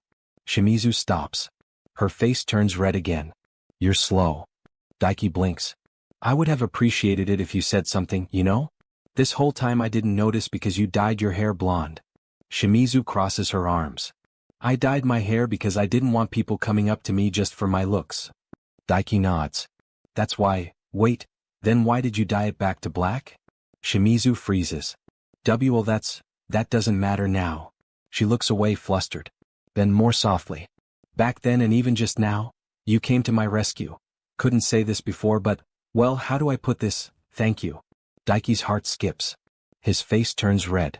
Before he can even respond, Shimizu suddenly dashes off toward the classroom, leaving him standing there, frozen, heart pounding. Night, Shimizu's room. Shimizu lies on her bed, hugging the teddy tightly. Her face is slightly red as her thoughts drift back to Daiki. She looks at the teddy and mutters, "Tell me, what did he mean by that? He probably means as friends, right? If I'll get an answer from you?" Suddenly, she notices someone at the door. AI is standing there, frozen, listening. AI quickly says, "I didn't hear anything." Shimizu immediately panics. Forget about it. AI waves her hands. It's okay. Calm down. Don't worry. Daiki-kun is definitely interested. He searched all over for you. Shimizu looks away. He's like that with everyone. AI shakes her head. That's not true. Oh yeah. I'll pitch in and help out again. Shimizu narrows her eyes. What are you gonna do? AI grins mischievously. Hee. It's a secret for now, don't be arrogant. Shimizu sighs. You don't really have to do anything. AI leans closer. Really? So you're okay with another girl stealing Daiki-kun? Shimizu flinches. Ugh. AI continues teasing. He's kind, right? And he has a cute face, doesn't he? Give me a little credit here. Shimizu frowns. Seriously, you're not gonna be a nuisance, right? AI smiles confidently. Don't worry. I'm going to get Yusuke's help too this time. Third-year childhood friend. Shimizu raises a brow. What are you actually gonna do? AI turns dramatically. Stay tuned till tomorrow. Shimizu mutters. Hey, that's worrying. Next day school. Shunya looks at Daiki. So that's what happened after you ran off. Daiki scratches his head. Sorry I worried you. Shunya smiles. I was surprised when you ran out of the classroom, but I was relieved when you came back unharmed. Daiki looks down, thinking deeply. Shunya, when Shimizu-san said thank you to me, she looked really cute. I've never felt anything like that before. I mean, I thought other girls were cute before, but that was something different. Shunya closes his eyes. I see. Daiki leans forward. Do you understand what that was? Shunya smirks slightly. I have a pretty good guess about that. Daiki lights up. Really? But Shunya cuts him off. But it feels like it's not my place to tell you. Daiki frowns. Why? Shunya explains calmly. It's something you need to find out for yourself. You need to think about it, face it, and reach a conclusion on your own. That'll be the best for you. Daiki hesitates. On my own? Will I understand if I think about it? Shunya shrugs. Who knows? Well, you don't have to think that hard about it. Just have fun and go with the flow. Daiki nods. Okay, I'll take my time and think about it. Shunya grins. Yep, good luck. Now, let's start our love talk again. Daiki sighs. You really enjoy this. Shunya excitedly says. Today's theme, club activities to do with the girl you like. Daiki thinks. You're in the soccer club, so maybe a manager girl? Shunya smiles dreamily. Yeah. It would be so awesome if Sito-san became my manager. That'd make me play better too. Daiki nods. You're already really good though. Thanks, but that'll never happen really? Is that so? Sito-san is already in another club. Oh, which one? The door suddenly opens. It's AI. Are you two here? Can I borrow you for a bit? Daiki hesitates. Sorry, but I'm talking with Shunya right now. Shunya interrupts. You should go with her, Daiki. I'm supposed to be on duty in the library in a bit. Daiki nods. Really? Okay then. Shunya waves. See you tomorrow. Feel free to ask me for advice anytime. Yep, see you tomorrow. Clubroom meeting. AI drags them along. Alright. You won't mind hanging out with me now, right? As long as it doesn't take too long, sure. Shimizu complains. Why did you have to call me here too? AI smirks. That's for you to find out soon. So come with me and find out you too. They arrive at an empty classroom. AI proudly declares. We've reached our destination. She turns to a boy inside. I brought them with me, Yusuk. He adjusts his glasses. Tell me, they did consent to being brought here, right? AI nods confidently. Of course. They both consented. Shimizu snaps. You didn't even ask for consent? AI shrugs. I already knew you would. Yusuk steps forward. Okay now. Firstly, allow me to introduce myself. My name is Sakata Yusuk. I'm currently serving as the student council president in my 3rd year. I'm childhood friends with these sisters. I'm sorry for the suddenness, but thank you for coming. Daiki bows. I'm a 2nd-year student, my name is Honda Daiki. Nice to meet you. Come take a seat. So, how much did they tell you? Daiki awkwardly replies. They didn't tell me anything. Yusuk sighs. Ha, AI. AI grins. I intend on doing better next time. I doubt you'll ever follow up on that promise. Fine, I'll start from the beginning. He looks at Daiki. What do you think this place is, Honda-kun? Isn't it an empty classroom? You're not wrong, but, Kei, do you know? Shimizu answers. It's your club room, isn't it? AI claps. Ding ding. Correct answer. This is the Astronomy Enthusiasts Club's room. Daiki blinks. A Astronomy Enthusiasts Club? Never heard of this club. Yusuk continues. Here's the reason I summoned you. I'm recruiting you to this enthusiasts club. Daiki's heart skips. Does this mean I can have club activities with Shimizu-san? That sounds fun. Shimizu crosses her arms and asks. Why are we being recruited? Yusuk calmly explains. 2 reasons. First, to avoid the danger of club disbandment. We currently have 3 members. Among them, me and AI are 3rd-year students. We will have to leave when the 2nd term ends. The minimum member limit for an enthusiast club is 2. So I have to do something or the club will be disbanded. At first, I thought it was inevitable, but... Before he can finish, AI suddenly shouts. I'll never accept that. As long as I breathe, this club will never be disbanded. Yusuk sighs slightly. AI was very enthusiastic about this, and I do have attachments to the club as well, so I want it to survive. Daiki raises his hand. What's the 2nd reason? AI jumps in excitedly. About that, I want to hold an astronomical viewing on the school's roof. Both Daiki and Shimizu react. Huh? What? Yusuk rubs his forehead. You left out way too much. They won't understand like this. AI grins. You're about to give them a better explanation, so thanks. Yusuk sighs. Good grief. Yeah, our final goal is indeed to hold an astronomical viewing. Shimizu tilts her head. Can't you do that anyway? Yusuk shakes his head. It's not so simple. We need permission to use the roof. Daiki asks. And you can't get it? Yusuk replies. Unfortunately, they do not give permission to individuals or enthusiast clubs. Shimizu shrugs. So you just gotta give up, right? Yusuk smiles slightly. This is where the recruitment comes in. Even if it's not possible for an enthusiast club, we might get permission for official club activities instead. It depends on the presence of an advisor managing us. Daiki connects the dots.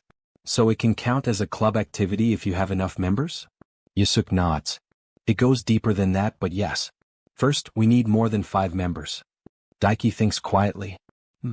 I think club activities are cool, but still, I have to make dinner on weekdays, which is why I've been in the going home club so far. AI notices. What's wrong, Daiki-kun? Daiki replies.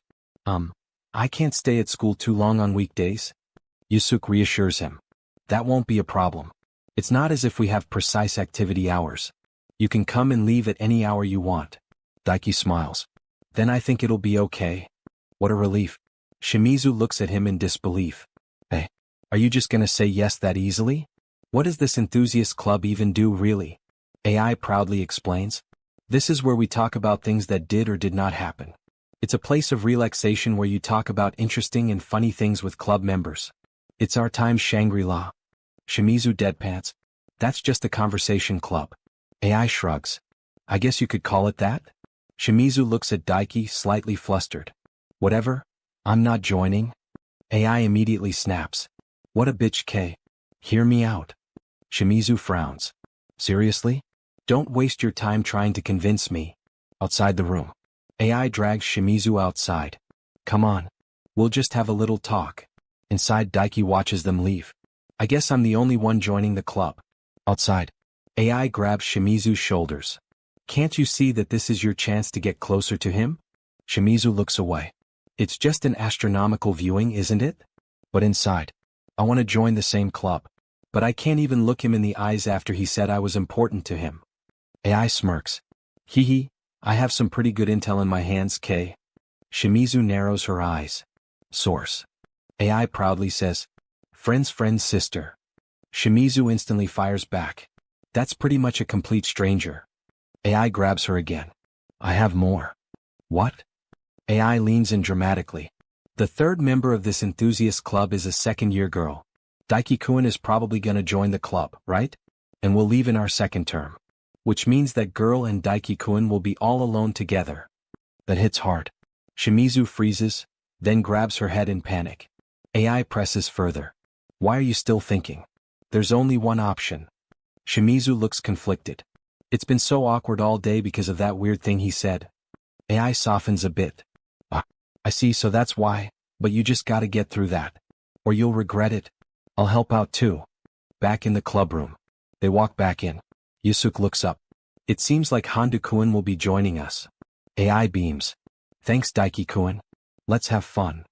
Daiki nods. Yep. Yusuke turns to Shimizu. So what about you? AI leans forward eagerly. Please say it, K-san. Shimizu hesitates. Daiki watches her. Is she having a hard time saying no? She's here after I already joined, so... He gently says, I think you should join the club you want to join the most. If you aren't into this, then... Shimizu suddenly reacts. Huh. No. Daiki looks down. It's a shame that I won't be in the same club as Shimizu-san, but... Shimizu takes a breath. That's not it, She clenches her fists. I have decided. I will also join the Astronomy Enthusiasts Club. Daiki's face lights up. Our club activities are gonna be so fun, Shimizu-san. She blushes and looks away. Yeah. Daiki smiles. I'm so happy I'll get to do club activities with her. AI cheers. What a relief. The other girl is pretty shy, so she said she'll only join if you two join too. Shimizu tilts her head. Do we know her? The door slides open. AI turns excitedly. Oh, just in time. She gestures dramatically. These two are our new members. I think you know them, but I'll introduce them anyway. This is Kei and Daiki-kun. And this is Sito Mio-chan. Our cool and cute junior. Daiki recognizes the girl immediately. It's Sato-san. His mind begins to race. He knows she is the one Shunya has feelings for. Sato confirms with a nod. Sensing the connection, AI turns to Daiki. You know her? You are probably classmates, aren't you? Yes, Daiki replies simply. AI's face lights up with a mischievous energy. Oh, since we got everyone gathered, let's do something. Shimizu, however, is already gathering her things. I'm going home now. AI pouts. What already? I'm sure Daiki-kun wants to spend some time with you, right? Daiki doesn't hesitate. Yes. Shimizu catches his eye and a deep blush creeps across her face. Despite the reaction, she makes her way toward the door. I'll be coming here from tomorrow after all, so it's fine. Later. As the door closes, AI sighs. And she's gone. Sato looks uncertain, glancing at the empty doorway. Did I do something? No, AI assures her. I think she would have gone had you come or not. Daiki nods in agreement to ease Sato's mind. Yeah, don't worry. AI quickly pivots back to their responsibilities. We'll be going to the student council room. Where else? We put off the work, they're coming here. She glances at the group, adding with a grin, that's right, we can be setting a bad example for our junior. See you later. They exit with a sharp slam of the door, leaving an abrupt silence in the room. Now only Sato and Daiki remain. Sato breaks the quiet. And they are gone too. They are pretty busy, Daiki replies. A heavy, awkward silence settles between them. Daiki shifts uncomfortably, wondering, should I go home? Just as he considers leaving, Sato speaks up. Hondo-kun. How what? Sato looks at him earnestly. Do you have a minute? I need some advice. Advice from me? Daiki asks, surprised. AI-senpai said you are a good person, Sato explains. Daiki rubs the back of his neck, humbled. You say I don't really know whether I am, but I'll listen if something's bothering you. Thanks, Sato says softly. She takes a breath and dives in. Then I'll start with talking about the person I'm interested in. Okay, Daiki says, but his composure doesn't last long. Are you alright, Hondo-kun? Sato asks. Daiki is visibly shivering. Sorry, I was surprised, he stammers, thinking, How can you bring up such a topic just like that, Sato-san? Asterisk. Sato realizes her bluntness. Oh, sorry, but I'll keep the name a secret. Okay, Daiki agrees. Sato begins to describe him. He's taller than me. Yes, Daiki replies, noting to himself that she's laying out his characteristics. He's a library assistant like me, she continues. Library assistants, Daiki thinks. Immediately, an image of Shunya flashes into his mind. We're classmates since last year, Sato adds.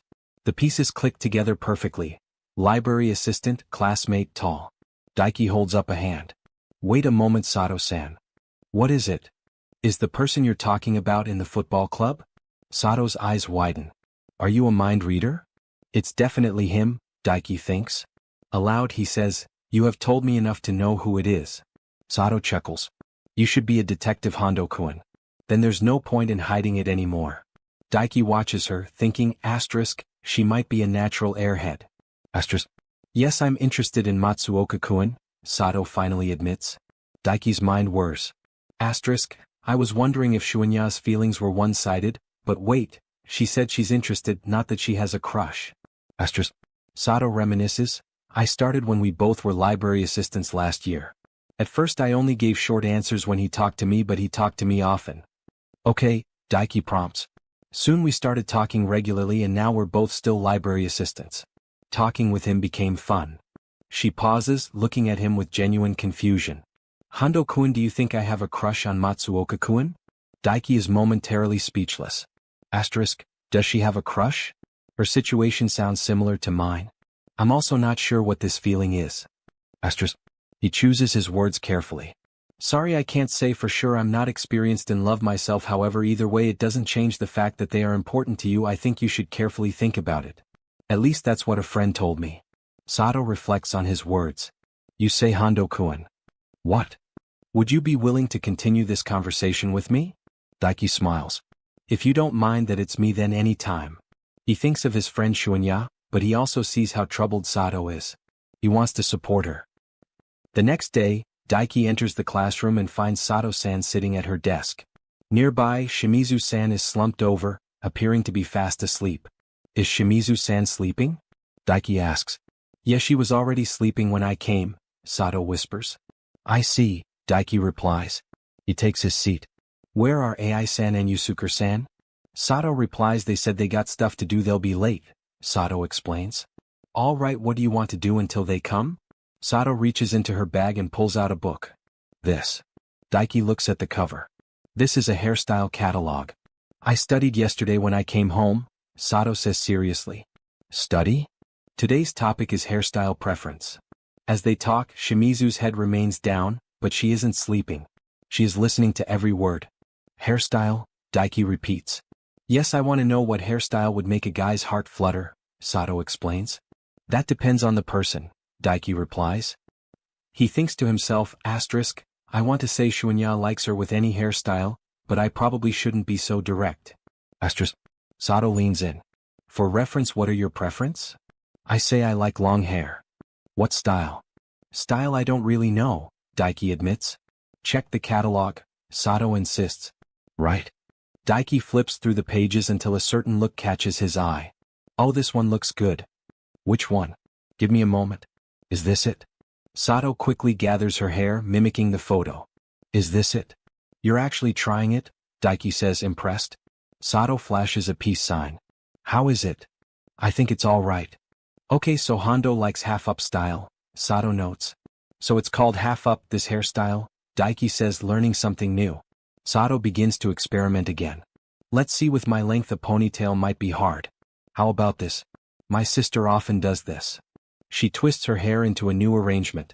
When it comes to preference, the previous one might have been better, Daiki says honestly. Sato looks him in the eye. Would your heart pound if you saw a girl with half-up style? Yeah, I don't know, Daiki stammers. He tries to explain his logic.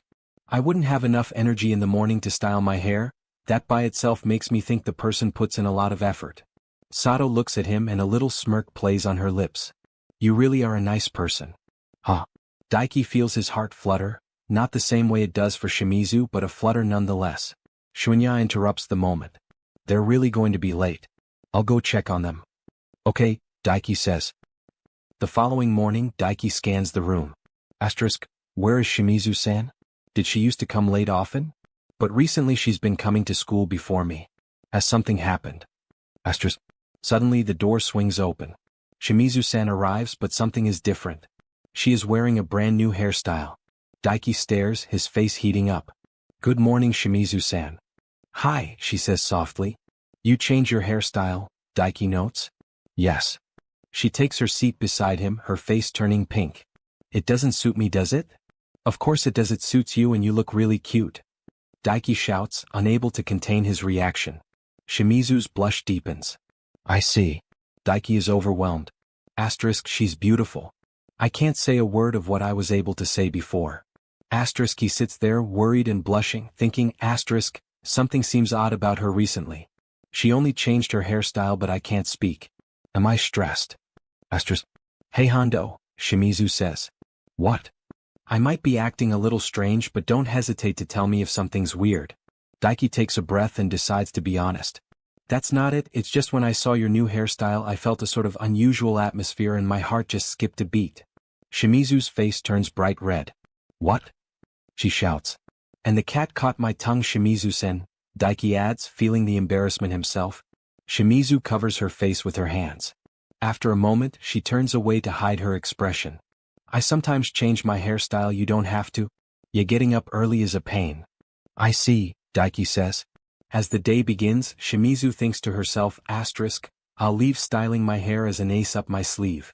Asterisk. But this is just the beginning. You won't believe what happens next. Hit subscribe so you don't miss the next part, it's about to get insane. The chapter opens with a heavy atmosphere of emotion, not from conflict but from a shared experience. Daiki and his sister are both in tears, moved by the finale of a great anime.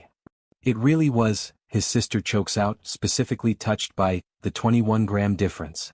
Inspired, Daiki admits he wants to recommend it to his friends just so he has someone to discuss it with. When his sister suggests his club mates, Daiki hesitates. Privately, he thinks of Shunya first, but the idea of hearing the whole club's perspective is tempting. His sister pouts slightly, noting, lately you've been talking about your club quite a bit.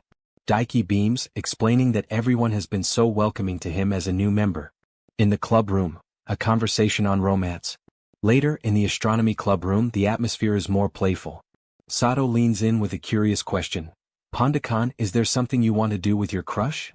As Daiki ponders the idea of a hobby to share with a crush, we see Shimizu nearby. Though she's lying down and pretending to be asleep, her ears are pinned to their conversation. Shunya asks for Daiki's take and he suggests, maybe watching anime together. He mentions the really moving romance he saw with his sister, the 21-gram difference, thinking it would be a perfect bridge to talk with a crush. Before the conversation can go further, AI bursts into the room with her signature energy. Hey everyone, how you all doing? She chirps. Yusuke follows, scolding her lack of formality. Can't you at least try to be more proper to AI-san? The big announcements. AI calls the meeting to order, forcing a sleeping Shimizu to sit up. What do you want? I was sleeping, Shimizu grumbles, though her secret eavesdropping remains undetected. AI delivers two major updates. Official status. The Astronomy Enthusiast Group is now officially the Astronomy Club. While AI takes the credit, she admits Yusuke did most of the legwork. The catch, their advisor is Yuasa-sensei, Daiki and Shimizu's homeroom teacher, who apparently cried tears of happiness when he heard Shimizu joined. Most importantly, while they have permission to use the roof for stargazing, there is a strict academic condition. Specifically, all members must score within the top 40, Yusuke explains. That's a bit tough. We are a new club after all, so we have to prove ourselves. Daiki feels the pressure immediately. Top 40 is a tall order and his confidence wavers. Study sessions and swollen eyes. The following day, the club room transforms into a study hall. AI is the first to crack, moaning, I can't do it anymore. Daiki, however, is distracted by something else. He notices Shimizu's eyes look swollen as if she's been crying. Worried he might be digging up a sad memory, he tentatively asks if she's okay. To his surprise, AI starts laughing while Shimizu blushes furiously. I saw the 21-gram difference, that's why, Shimizu admits. The shared interest sparks a flame of excitement in Daiki. Oh, you've seen it too? Me too. AI reveals she and Shimizu, Watched it yesterday and Shimizu had started suddenly sobbing. The talk turns to the anime's confession scene. AI swoons over the idea of a confession under a starry sky, while a flustered Shimizu tries to play it cool. When AI tries to drag Daiki into the love talk, Yusuke shuts it down. That's enough, everybody study. The competitive edge. A week later, motivation is hitting an all-time low. AI demands a reward for her hard work. Yusuke sighs and strikes a deal. You'll get a prize if you score 30 points above the student council targets. I'll do whatever you want. Sensing an opportunity to liven things up, AI expands the stakes.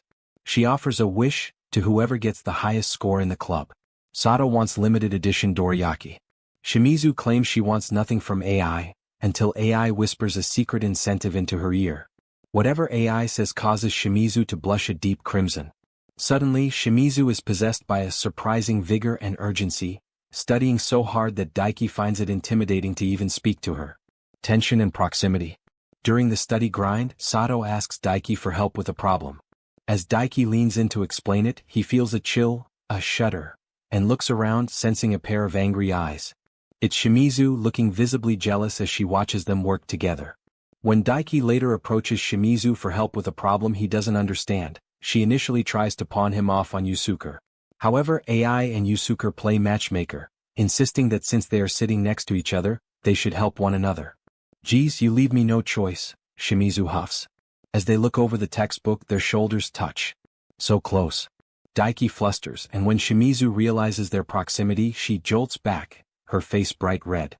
Sorry, I was focused on the textbook, she stammers. The result. The midterms end and the club gathers for the results. Yusuke, first place as expected. AI, 18th place, securing her reward from Yusuke. Daiki, 27th place, clearing the top 40. Sato, 33rd place, clearing the top 40. Then comes the shocker. Shimizu took 3rd place. The room is stunned by her academic dominance. While Daiki wonders what reward she could possibly want, the scene shifts to Shimizu's room that night. Clinging to a teddy bear, she finally lets out her excitement. Hell yeah, I did it!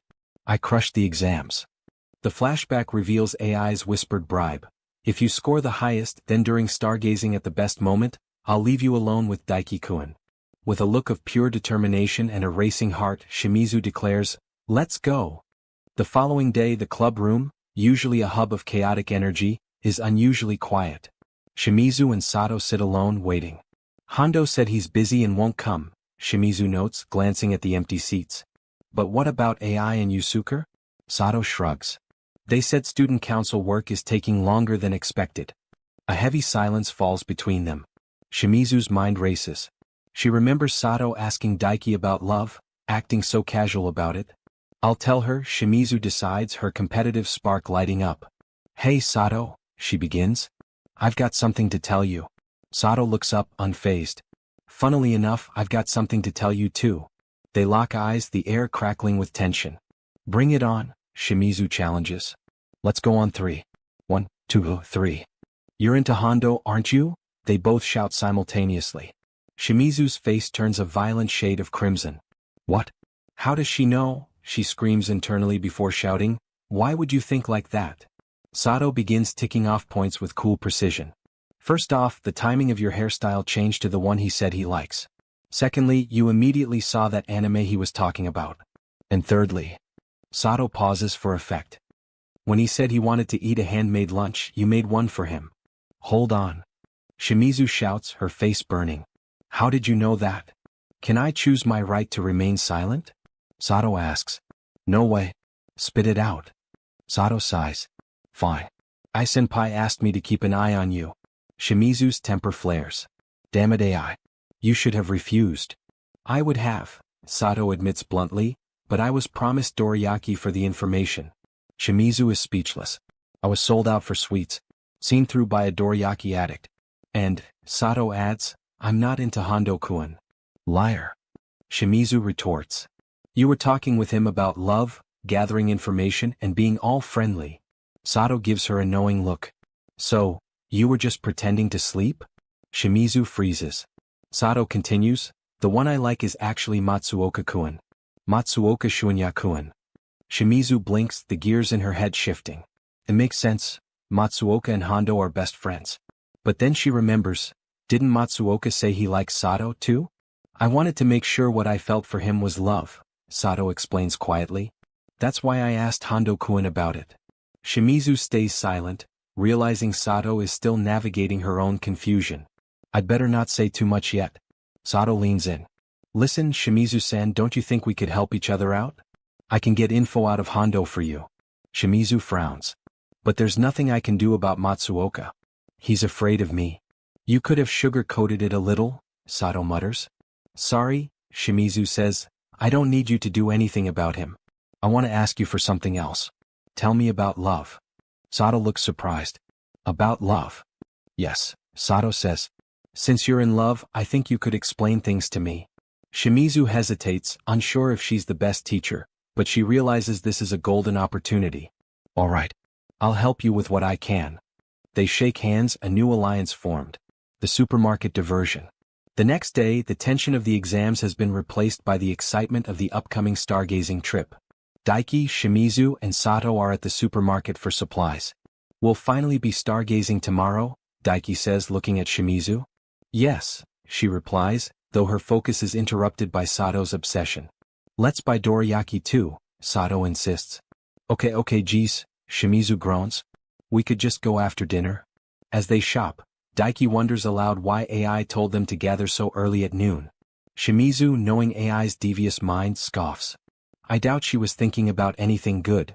Suddenly, Sato announces, I'll contact you when I have secured the dorayaki later, and vanishes into the aisles.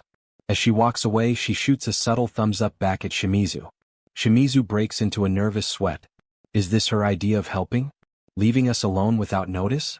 We got to go after her, Daiki says, but the supermarket is a labyrinth. I'll tell the others we lost Sato-san. She will probably return soon, Shimizu says, trying to keep her heart rate down. What could we talk about? Just the two of us. The lost child. Their private moment is interrupted when Daiki stops. Oh, sorry, wait a moment. He approaches a small girl who is crying. Do you have a moment? He asks gently. The girl, Satsuki, explains her mom is gone. With a warm smile, Daiki reassures her, I'm Daiki. I'll help you find her. Don't worry, we'll find her soon. Shimizu watches from a few steps back. How are you going to find her? You were listening? Daiki asks.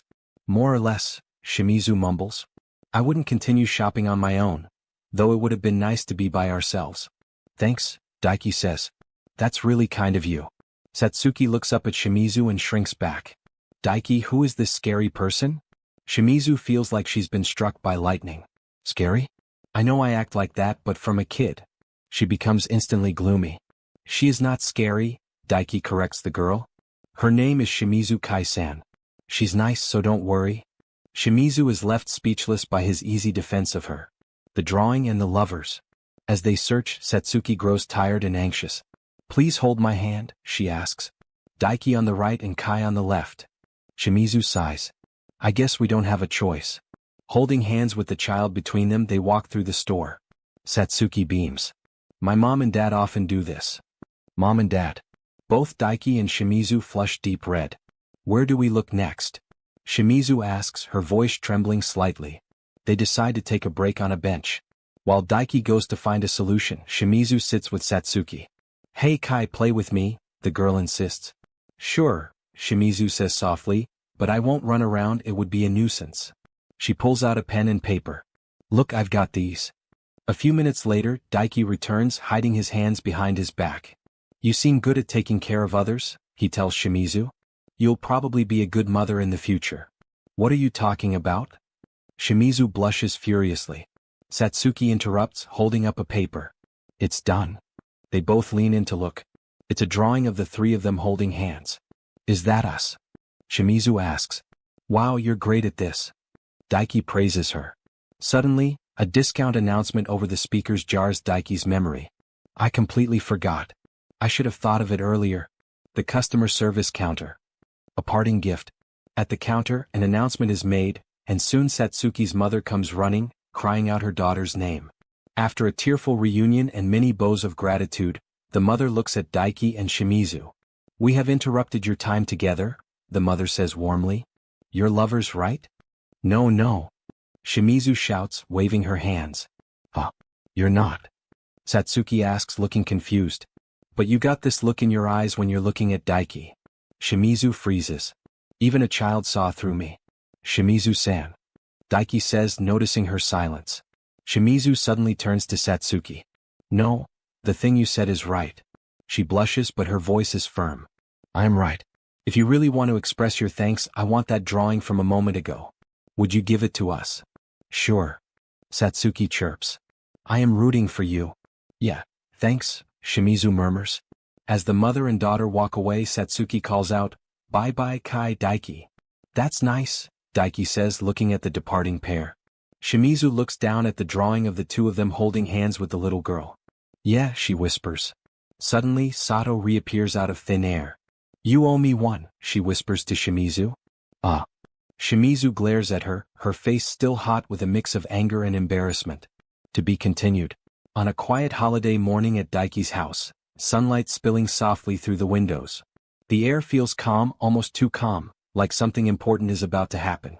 Daiki grabs his things and heads toward the door, casually saying, I'm heading out. But before he can leave, a small voice stops him. Wait, Daiki. He turns around, slightly confused. What's up, Kino? Standing there is his younger sister, Kino, her expression unusually soft, almost hesitant. She looks up at him, making a cute but slightly sad face as she asks, Do you have to go? Daiki pauses for a moment, then answers honestly, Yeah, the sky is clear today. Perfect for stargazing. At his words, Kino's expression drops just a little. She forces a small response, all right. Daiki notices something feels off, but brushes it aside, stepping out anyway. Meanwhile, somewhere else, Shimizu stands deep in her thoughts, her heart already racing. Today is the day. She clenches her fists slightly, determination building as she thinks to herself. Today is finally the day they'll go stargazing together. She has everything planned out perfectly. First, they'll talk about stars when they're alone. Then, when the mood feels right, they'll hold hands. And maybe, just maybe, she'll confess. Her face turns red just imagining it. Time passes and soon everyone gathers together at school. Shimizu sits right beside Daiki, stealing glances at him, her heart beating faster with every second. Everything is going according to plan, until AI suddenly claps her hands and announces loudly, All right everyone, everyone's here. Let's play a game. Shimizu freezes. A bad feeling creeps up her spine. She looks at AI and thinks, this is not good. Moments later, AI pulls out sticks and begins explaining. They're playing a Viking game. Everyone draws a stick, and whoever gets the king's stick gives orders. Simple. Too simple. Shimizu narrows her eyes. Something about this feels dangerous. The first round begins. Mio becomes the king. After a moment of thinking, she says, All right, I choose number 2. Everyone checks their sticks.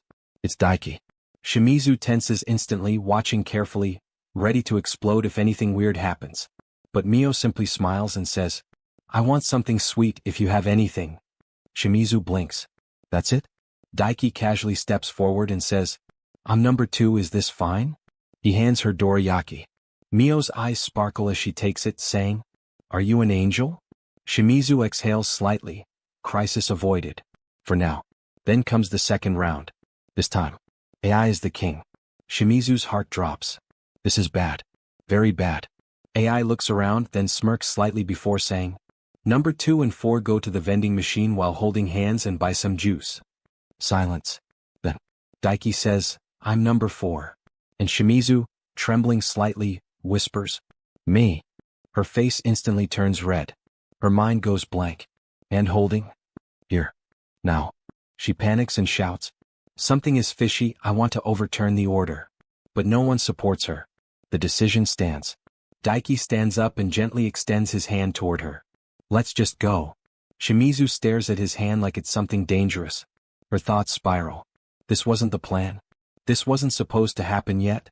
She was going to do this later, under the stars, when everything felt perfect. Not like this. Not suddenly. Her face burns as she slowly reaches out. Wait a moment.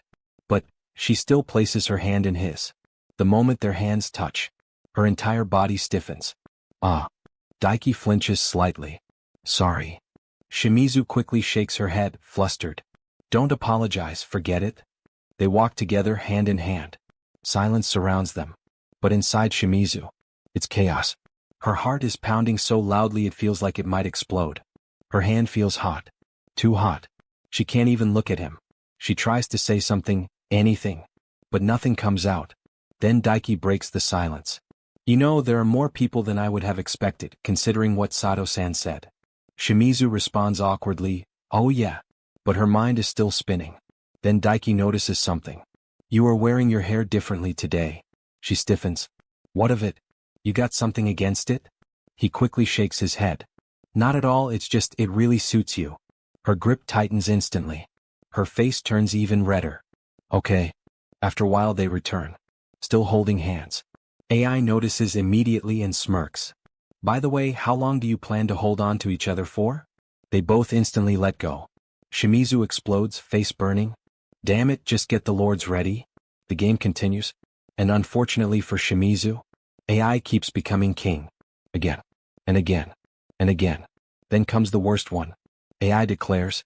Number 3 brings number 4 to a wall and says something cool. Shimizu freezes. This is too much. Way too much. She panics, shouting. You're cheating, check her. But it's already decided. Before she can escape, AI grabs her and pushes her toward the wall. Daiki steps forward.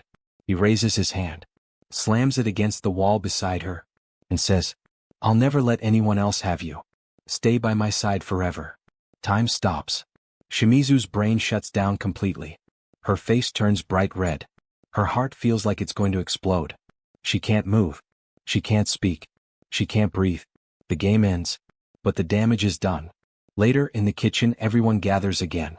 AI, now punished, sits with a bump on her head, whining. Sorry. Daiki laughs lightly, saying, all in all, it was pretty fun. Shimizu glares at AI, still furious. But deep inside, her heart hasn't calmed down even a little. Then comes one final moment. Shimizu, still flustered, suddenly declares, look, I'll do it. She turns to Daiki, blushing hard. Here, say ah. She feeds him. Daiki smiles. Thanks, it's pretty tasty. Then he looks at her and says softly, say ah. Her entire body freezes again. Her face turns red instantly.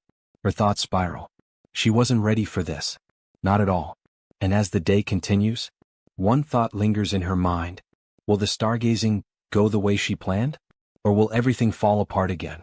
Night quietly settles over the school, the sky painted deep blue as anticipation fills the air. The rooftop becomes their little world, far away from everything else. And finally, the moment they've all been waiting for arrives. AI steps forward with excitement shining in her eyes and says, the long-awaited time has come finally. Daiki stretches slightly, looking up at the darkening sky, and says, it's not often that I stay at school this late. I'm pretty excited. I'm really looking forward to watching stars with you all. AI grins confidently and replies, just wait until you see them. Beside them, Shimizu quietly mutters, trying to act composed, the most visible constellations this time of year are. But before she can finish, AI immediately teases, are you planning something, Kai-sen? Flustered, Shimizu snaps, shut up. Yusuke glances at the door and says, Yuasa-sensei should be here soon. Then we'll head out. Just then Daiki's phone rings. The mood shifts instantly. Yusuke nods, go ahead, Hondo-kun. Daiki answers, hello. From the other side, his father's worried voice asks, Daiki, is Kino with you? Daiki frowns, confused, what? His father explains, she left a note saying she's looking for you. Daiki's expression tightens, I haven't seen her. His father continues, she might come soon. Tell us if she does.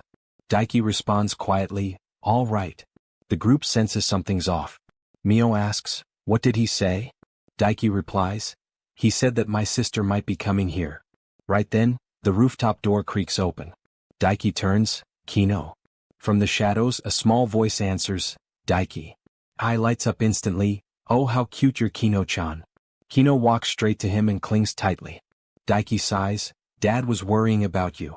She pouts, but I left a note. Daiki shakes his head, either way he'd be worried if you disappeared like that. I'll call him to pick you up, okay? Kino immediately refuses, no. Daiki pauses, huh. She insists, no, we're going back together. Tension builds. Daiki tries to explain, come on, I told you I'll be stargazing tonight. But Kino throws a tantrum, no, we're going home. Shimizu steps in, unable to stay quiet anymore. Hey Hondo's sister, stop pestering him. Kino snaps back, I'm not pestering him. He normally plays with me on his days off. Why would he go to school instead? Shimizu responds firmly, can't he make other plans have you now and then? Don't you see you're bothering him? Kino's eyes narrow. Did you force him to come? Shimizu freezes, what? Kino shouts, you have intimidated him into coming, haven't you? My brother is too kind to reject any invitation. There's no way he wants to be here. The atmosphere cracks. Daiki raises his voice, Kino apologized to Shimizu-san. Kino trembles, why Daiki? Then he shouts, apologize. The words hit hard. Kino's eyes fill with tears, and she runs. The rooftop falls silent. Then chaos. Daiki panics, oh Kino. Yusuke takes charge, let's split up and look for her. Mio says, I'll go check there. Ai adds, leave it to us. Shimizu steps forward, yeah, I'll go look too. Daiki nods, thank you. In the quiet hallway, Shimizu runs, her breath uneven. She thinks about Daiki's worried face, about how excited he was just moments ago. Her chest tightens. To hell with my plan. I've got to fix this. Then she spots her. Kino sits alone on a bench. Shimizu calls out, hey. Kino flinches, eek. Then mutters, this scary person. Shimizu sighs softly, sorry for scaring you. Come on, let's go back, everyone's worried. Kino shakes her head, no. Her voice trembles, Daiki's probably still mad I can't go back. Shimizu reassures her, he's not mad, he's worried sick. Kino whispers, liar. I've never seen him like that. He doesn't want me around him anymore. Shimizu finally understands. Kino breaks down, give him back. Shimizu blinks, ha. Tears stream down Kino's face, he's always there when mom and dad came home late. He was always with me. Why is he here? She sobs, I don't want him to leave me alone. Shimizu gently sits beside her. Listen closely. Kino sniffles, what? Shimizu speaks softly, Hondo really cares about you. He'd never ever leave you alone. He often brings you up in conversations. Anyone could tell how much he cherishes you. He's not leaving you behind, so maybe you could let him go out sometimes. Kino's voice breaks, will he forgive me? Shimizu smiles gently, of course he will. Don't cry. Kino nods, yeah. Shimizu pulls her into a hug, letting her cry it out. Later, back with the group. Daiki hugs Kino tightly, I'm so glad you're okay. Kino whispers, Daiki. He apologizes, sorry for getting mad at you. Kino shakes her head, no, it's my fault. They bow to everyone. Thank you all for helping me find her. The group responds warmly. Then Kino walks up to Shimizu, nervous. Guy Shimizu-san. Shimizu replies, what is it? Kino bows deeply, I'm sorry I was so mean to you. Shimizu shrugs lightly, don't worry, I'm not particularly angry. Kino asks, and will you forgive me? Shimizu smiles, yeah. Kino brightens, thank you so much. Then shyly adds, can I call you Kioni-chan? Shimizu freezes, then blushes hard. Geez, if you insist, sure. Finally, the stars. The rooftop glows under a sky full of constellations. Daiki looks up in awe. Shimizu begins explaining softly, pointing at the sky. Those are the spring constellations, Great Bear, Little Bear, and that's a summer one. Kiginus, right? Daiki smiles, you know quite a lot. She replies, since we were going stargazing I thought I'd read up on them. He says warmly, you're pretty serious about this. She snaps lightly, anything wrong with that? He shakes his head, no, I think that's a very nice part of you. She blushes again. Soon it's just the two of them, standing under the endless sky. Daiki quietly says, being together with everyone is fun, but I also like spending time by ourselves like this. Shimizu's heart skips. After a pause, she answers, I also don't dislike spending time with you. Silence. Soft. Warm. Real. Daiki places a hand on his chest, his heart racing. I don't want this moment to end. He looks at her, then up at the stars. I wonder if this is love. If you enjoyed this recap, make sure to like the video, share it with your friends, and hit that subscribe button, because the next part gets even crazier and you don't want to miss it. Since that day, Daiki had realized something he could no longer ignore. Somewhere along the way he had fallen for Shimizu-san. Ever since noticing it, everything between them had started to feel strangely awkward. He could not figure out how to act around her anymore, and every chance to speak honestly slipped away before he could take it. Even so, they continued spending their summer vacation together with the rest of the club. Awkward or not, he had genuinely enjoyed every moment. And now, the final event of their summer had finally arrived. The summer festival. As Daiki waited at the meeting spot, he thought to himself that maybe tonight he would finally be able to talk to Shimizu-san properly. There had not been a single moment between now and the start of the new semester where he had managed to invite her anywhere alone. He kept telling himself he could simply ask her out somewhere casually, but every time he tried, the words refused to come out. Yusuke suddenly called out that it was almost time, and Daiki answered absent-mindedly before reminding everyone about the promise they had made to go to the festival together. Then the girls arrived. AI and the others stepped toward them wearing beautiful yukata, instantly changing the atmosphere around them. Yusuke immediately complimented AI, causing her to blush happily while pretending to act smug about it. Daiki could barely process the sight in front of him. Shimizu-san looked stunning. Before he could say anything, his mind drifted back to a conversation from earlier that summer. Yusuke had confessed to the group that he planned to confess his feelings to AI. Daiki had been completely shocked, but everyone else had already figured it out long ago. Shimizu even called him dense for not noticing. Yusuke explained that they were already approaching graduation, and once that happened, chances to meet would become rare. This summer festival would probably be his final opportunity. He asked all of them for help. Nothing complicated. He simply needed a moment alone with AI when the fireworks began. Everyone agreed immediately.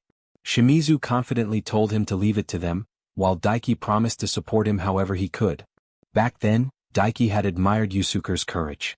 Now, standing at the festival, he understood even more just how terrifying it was to confess your feelings. The memory faded when Shimizu suddenly spoke to him in the present. The moment their eyes met, both of them froze. Daiki's face heated up as he stared at her yukata. He nervously admitted that it suited her perfectly and that she looked really pretty. The compliment immediately made Shimizu blush bright red. Unable to handle the embarrassment, she hurriedly turned away and insisted they should get going since the festival had already started. The group entered the crowded festival streets filled with glowing lanterns and food stalls. AI excitedly listed every snack she wanted to eat while Shimizu teased her for only thinking about food. AI fired back immediately, joking that Shimizu would probably be satisfied just spending time beside Daiki. That comment nearly made Shimizu short-circuit from embarrassment. The night continued with laughter, games, and wandering through the festival together. But throughout it all, Daiki noticed Yusuke growing more and more nervous. Watching him made Daiki realize just how much courage it took to put your feelings into words. Eventually, the announcement for the first fireworks echoed through the festival. Yusuke quickly suggested that he and AI search for a good viewing spot. Shimizu immediately understood the plan and suggested that the rest of them split up too. Once Yusuke and AI disappeared into the crowd, Daiki mentioned that maybe they should not interrupt them during the fireworks. Shimizu agreed, proudly declaring their mission accomplished. But after a moment, she mischievously suggested they secretly follow them anyway. Daiki hesitated, but Shimizu grabbed the lead immediately, dragging him along with Sito as they quietly tailed the pair through the festival grounds. Soon they found Yusuke and AI alone together beneath the night sky. Hidden behind bushes nearby, the three watched silently. Daiki quietly asked Shimizu how long she had known about Yusuke's feelings. She explained that as his childhood friend, she had noticed it years ago. Sito admitted she had figured it out naturally too after spending so much time with them in the club. Hearing that Yusuke had carried these feelings for years made Daiki think about his own emotions. Watching Yusuke prepare himself despite all the fear in his eyes filled him with admiration. Shimizu quietly admitted that even if AI's answer seemed obvious, confessing still required tremendous courage. Daiki agreed. He hoped that someday he would be brave enough to confess to Shimizu-san too. Then the moment finally came. As fireworks preparations began in the distance, AI casually suggested calling the others over to watch together. Yusuke nervously lied, saying he had just received a message claiming the others found a different viewing spot and planned to watch separately. AI accepted it without suspicion. Then Yusuke called her name. His voice trembled as he confessed that he had loved her for a very long time and wanted to stay by her side forever. He asked her to go out with him. AI immediately burst into tears. Before anyone could react, she rushed forward and hugged him tightly, crying as she confessed that she loved him too more than anything in the world, more than anything in the universe. Watching the scene unfold left even Daiki emotional. Beside him, Shimizu smiled warmly, relieved that everything had worked out. They decided to quietly leave before getting caught. Unfortunately, Shimizu accidentally stepped on a branch. The loud snap instantly exposed them. Yusuke called out in confusion while the three panicked and ran for their lives. Sito eventually stopped and sacrificed herself to buy the other two time to escape, sending them away with a teasing smile. After running for a while, Daiki and Shimizu finally slowed down, both breathing heavily. That was when Daiki noticed her injured foot. The unfamiliar sandals and frantic running had left it bruised. Without hesitation, Daiki crouched down and told her to climb onto his back. Shimizu instantly protested, embarrassed by the idea, but Daiki insisted. He did not want to see her forcing herself to walk while in pain. Still flustered, she warned him not to call her heavy or she would send him flying. Then she quietly climbed onto his back. As Daiki carried her through the festival night, the atmosphere between them grew softer and quieter. Shimizu admitted that Yusuke's confession had been really cool. Daiki agreed while secretly wishing he could someday confess that boldly too. Then Shimizu shyly asked if he ever wondered what they looked like to other people right now. Daiki answered honestly. Probably like a couple. Her face turned bright red as she asked whether he was really okay with that even though they were not dating. Daiki quietly admitted that he did not mind at all. Because deep down it was exactly what he wanted. At that exact moment, the fireworks exploded across the night sky. Bright colors illuminated Shimizu's blushing face as she apologized for making him miss the fireworks because of her injury. But Daiki smiled and told her he was simply happy to watch them together. The words caught Shimizu off guard. Flustered, she almost admitted something before stopping herself halfway. Then, after gathering her courage, she softly asked him if they could watch the fireworks together again next year too. Daiki smiled warmly and agreed. As the fireworks continued blooming above them, he quietly wished that by next year, he would be inviting her not just as a friend, but as his girlfriend. The evening air in the classroom felt unusually calm as Daiki sat across from Shunya, the fading sunlight stretching long shadows over their desks. Shunya leaned back casually, studying his friend with a knowing grin before pointing out that Daiki had finally realized he had a crush on Shimizu-san. Daiki admitted it without trying to deny anything anymore, then awkwardly apologized for taking so long to notice his own feelings. Shunya only laughed softly, saying he had expected this outcome sooner or later anyway. Then he asked the important question, what Daiki planned to do now that he understood his feelings. Daiki looked confused at first, but Shunya explained further, asking if there was something he wanted to do with Shimizu. Daiki immediately remembered the night they watched the fireworks together. The colorful explosions in the sky, the warmth of standing beside her, and the quiet happiness of that moment resurfaced clearly in his mind. He admitted that next year he wanted to watch the fireworks together with her again. But as he thought about it more deeply, another feeling naturally rose inside him. He realized that more than anything else he simply wanted to stay together with her. Shunya smiled quietly at the answer and remarked that Daiki had changed. Daiki looked confused, asking what he meant, but Shunya only kept smiling, clearly amused at how love had slowly transformed his usually dense friend. Meanwhile, at Shimizu's home, AI suddenly burst into her room with dramatic energy and declared that Shimizu had a mission. Confused and annoyed, Shimizu asked what she wanted now. AI explained that she would soon be fully occupied preparing for entrance exams, so before that happened she wanted to keep pushing Shimizu forward in her relationship with Daiki. When Shimizu reluctantly asked what the mission was, AI immediately suggested having a video call with Daiki. The idea caught Shimizu off guard. AI excitedly explained that talking with your crush until you fell asleep was guaranteed to bring two people closer together. After thinking about it for a moment, Shimizu surprisingly accepted the idea. AI eagerly asked if she needed help inviting him, but Shimizu refused, insisting she could handle it herself. She mentioned that Sito and Kino had already promised to help her if needed. AI looked proud of her progress and teasingly told her to come crying for help anytime she ran into trouble. Naturally, Shimizu denied she would ever do such a thing. The next morning at school, everything felt strangely normal despite the huge task hanging over Shimizu's head. Daiki greeted her as usual, and they casually talked about math homework, but Shimizu's mind was completely elsewhere. She kept wondering how she was supposed to ask him. She realized she had never really invited him to do anything before, which only made her more nervous. Still, she knew this was exactly why she had to do it. If she wanted to get closer to him, she needed to become more aggressive. Daiki noticed her distracted expression and asked if she was okay.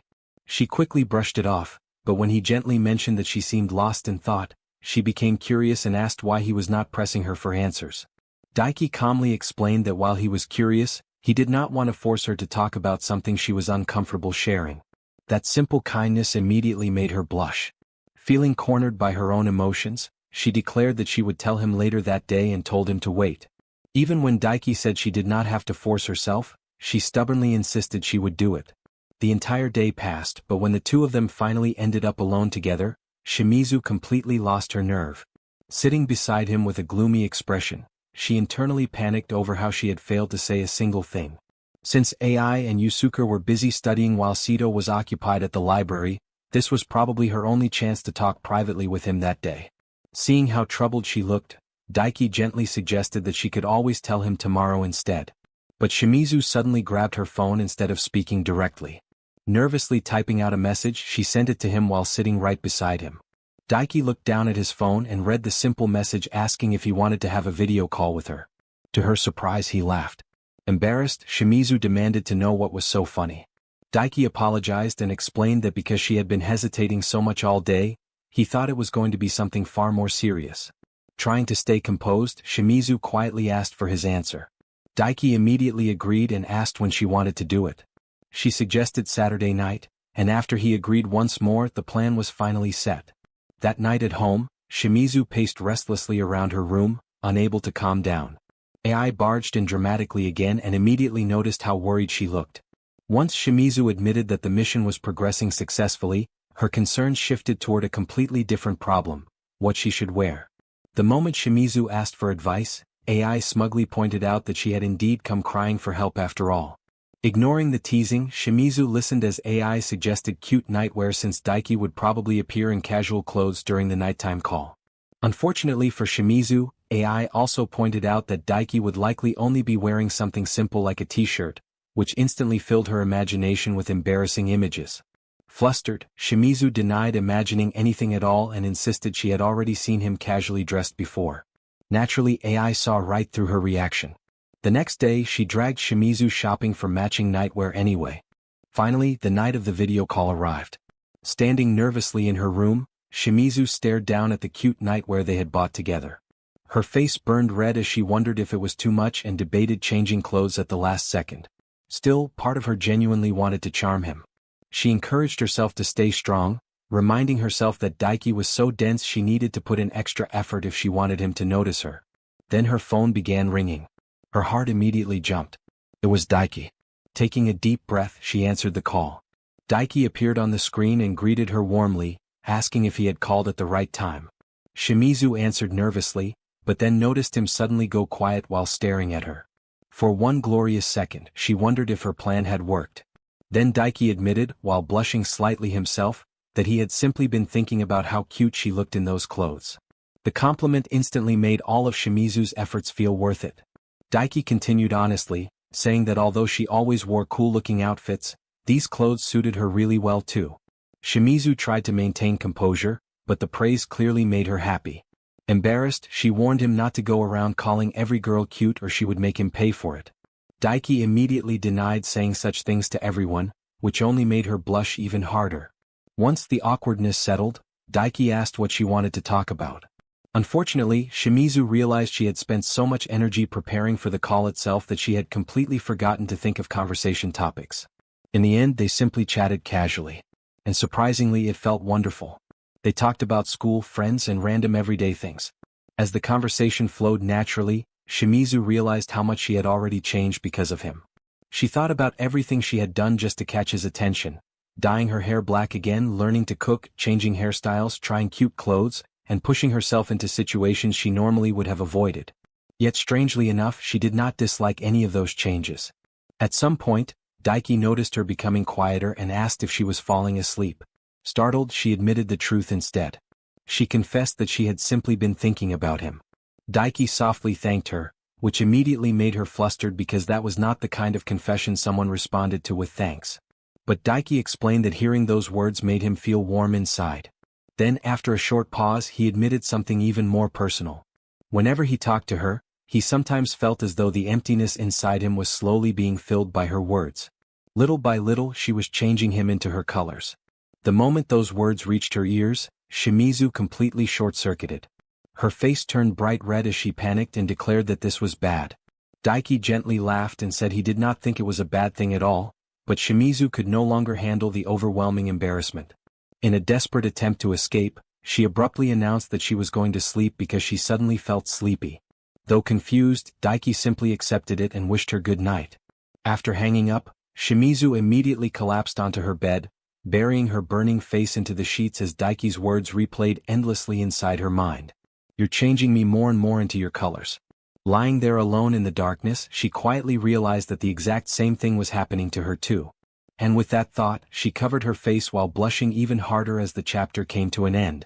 That's it for today's recap. If you enjoyed the video, don't forget to like, subscribe, and turn on notifications so you never miss the next chapter. And make sure to use YouTube's new hype feature on this video to help push the channel even further. Your hype seriously helps more people discover these recaps. Comment your favorite moment below, and I'll see you in the next insane chapter recap. Few days before Kei Shimizu's birthday, AI gathered everyone together with an exciting announcement. "I want to invite everyone to Kei's birthday party." Daiki blinked in surprise. "Shimizu-san's birthday party?" "Yep, this Saturday," AI replied with a smile. "Yusuke's coming too." "Saturday works for me," Daiki said. "Me too," Sato added. "Great, then it's settled." Before the conversation ended, Daiki hesitated for a moment before speaking up. "AI-san, can I bring Kino along?" "Ichim? Why?" "She's been going crazy over Shimizu-san lately." Kei immediately smiled. "I'd be happy to see her." "Well, if Kei's okay with it, then we'll make it 6 people, AI said. "Thanks. Then I'll see everyone on Saturday," Kei replied. And before long, Saturday finally arrived. As Daiki walked toward Shimizu's house with Kino at his side, both of them were visibly excited. "I'm really looking forward to Shimizu-san's birthday party," Daiki said. "Me too." While Kino happily skipped ahead, Daiki couldn't stop thinking about the present hidden in his bag. "I spent forever choosing it, but will she actually like it? I'll finally get to see Kei again," Kino said excitedly. "Did you bring your present?" Kino immediately turned red. "Why yes. I'm sure she'll like it." Daiki laughed. "I hope mine makes her happy too." Soon they arrived at the party. The room was warm and lively as everyone gathered around Kei's birthday cake. "Happy birthday." Kei smiled brightly as the candles flickered before her. A few moments later, her mother picked up the cake. "I'll go cut this for everyone." "Thank you," Yusuke replied. Then AI suddenly clapped her hands. "Let's play a game." "Sounds fun," Daiki said. "A drawing game?" Kei asked. "Exactly. I'll hand out sketchbooks, split everyone into teams, and we'll get started." Soon everyone was scribbling away while trying to guess each other's drawings. Some drawings were surprisingly good. Others were complete disasters. At one point both Kei and Kino somehow ended up drawing cats, causing everyone to burst into laughter. After several rounds, AI stretched her arms. "That was fun. Next up is..." Before she could finish, Kei's mother suddenly appeared. "Daiki-kun, do you have a moment?" Daiki froze. "Shimizu-san's mother? My husband just got home. He says he'd like to talk with you." "Huh?" Cold sweat immediately ran down Daiki's back. What does he want to talk about?" "I don't know. He didn't tell me." Even Kei looked confused. "Did you do something?" "I have absolutely no idea." Daiki's imagination immediately went wild. "Did I accidentally offend him? Is he angry that I came to a girl's house?" Meanwhile Kei frowned. "Why can't he just talk here?" "Apparently he insisted on speaking to him alone," her mother explained. Even AI looked surprised. "That's unlike him." Daiki swallowed hard. "I have no idea why he's calling me specifically, but refusing would be rude." Taking a deep breath, he nodded. "All right. I'll talk with him." Kei looked worried. "Are you okay, Hondo?" "I'll be fine. I'll be back soon." With that, Daiki left the room. A few moments later, he found himself standing before Kei's father. "Hello." "Hello, Daiki-kun. I'm Kei's father. Sorry for interrupting the party." "No, not at all." After a brief silence, the man finally spoke. "This is about Kei." Daiki straightened immediately. Then Kei's father looked down thoughtfully. Ever since she was little, she struggled to interact with other people. His voice softened. But this year something changed. Daiki listened quietly. She started making friends. She began spending time with people outside the family. Then, to Daiki's shock, the man bowed. "Thank you." "What?" "I haven't done anything. AI told me everything." She said you've helped her tremendously. Daiki shook his head. I just enjoy talking with her. You may think that's a small thing, but for Kay it isn't. Daiki smiled. Honestly, talking with her has been fun for me too. The father stared at him before smiling warmly. I'm glad to hear you say that. For a moment, Daiki remembered all the time he'd spent with Kay. The shy girl he'd first met felt completely different now. Then her father suddenly cleared his throat. Actually, there's one more thing. Yes. The man's eyes narrowed slightly. Daiki-kun, what do you think of Kay? Daiki's face instantly exploded red. Before he could answer, the door slid open. Honey? Kay's mother appeared. Stop putting Daiki-kun on the spot. The father immediately coughed. Right? Sorry. Daiki awkwardly laughed. And no, it's fine. You can head back now. The moment he was dismissed, Daiki escaped. When he returned to the living room, everyone had already started exchanging gifts. Sato handed over hers first. Here's my present. Kay opened it. A novel? It's the one I recommended. Thank you. Kay smiled happily. AI looked toward Daiki. We didn't know when you'd come back, so we started without you. No problem. As Daiki watched Kay smile, his heart began pounding again. I wonder what she'll think of mine. All right, AI announced. Only Daiki-kun and Kino-chan are left. I'll go first. Daiki stepped forward and handed over his gift. Happy birthday, Shimizu-san. Thank you. Can I open it? Of course. Everyone watched as Kay carefully removed the wrapping. Then she froze. Inside was a teddy bear. A faint blush spread across her cheeks. It's so cute. Kino exclaimed. Doesn't it kind of look like... AI started. Before she could finish, Kay hugged the teddy tightly against her chest. Her face grew even redder. Thank you, Hondo. She squeezed the teddy even tighter. I'll treasure it. Daiki felt all his worries instantly disappear. She likes it? The smile on her face told him everything. Then Kino suddenly stood up. Okay. My turn. She proudly handed Kay an envelope. Curious, Kay opened it. Then she froze. What? Daiki blinked. Kay slowly turned the paper around. Written on it were the words, do whatever you want with Daiki. Silence. Then chaos erupted. Kino. What's this? Daiki shouted. I thought she'd like this gift the most. Kino answered proudly. Kay's face became bright red. I can't accept something like this. You don't want it? That's not what I mean. Kay looked away nervously. Daiki didn't agree to it? Daiki scratched his cheek awkwardly. It's fine. I don't think you'd do anything weird with it. That somehow made Kay even more embarrassed. Thank you. Daiki laughed nervously. Though I don't know how useful I'd actually be. Without thinking, Kay immediately replied. Of course you're useful. In lots of ways. The room went silent. Daiki stared. AI stared. Everyone stared. Only then did Kay realize what she just said. Wait. Forget I said that. AI immediately grinned. Were you thinking out loud? Shut up, AI. The room exploded into laughter. As everyone continued teasing Kay while she desperately tried to defend herself, Daiki simply looked around the room and smiled. Everyone was laughing. Everyone was having fun. And watching Kay clutch the teddy bear he'd given her made him realize something. This birthday party had become a memory none of them would ever forget. That night, Shimizu looks at the two teddy bears from her birthday and can't stop smiling. The party was fun and it's enough to keep her happy for a while. But then she starts overthinking. Friends don't usually give each other birthday presents like that, right? Her attention shifts to the special pass Kino gave her. Do whatever you want with Daiki pass. The problem is, most of the things she'd want from him are things he'd already do without complaining. She even considers asking him to make her a bento, but that doesn't feel right either. Not knowing what to use it for, she ends up calling Kino for advice. The next day, Daiki admits to Shunya that he wants to invite Shimizu out but can't bring himself to say it.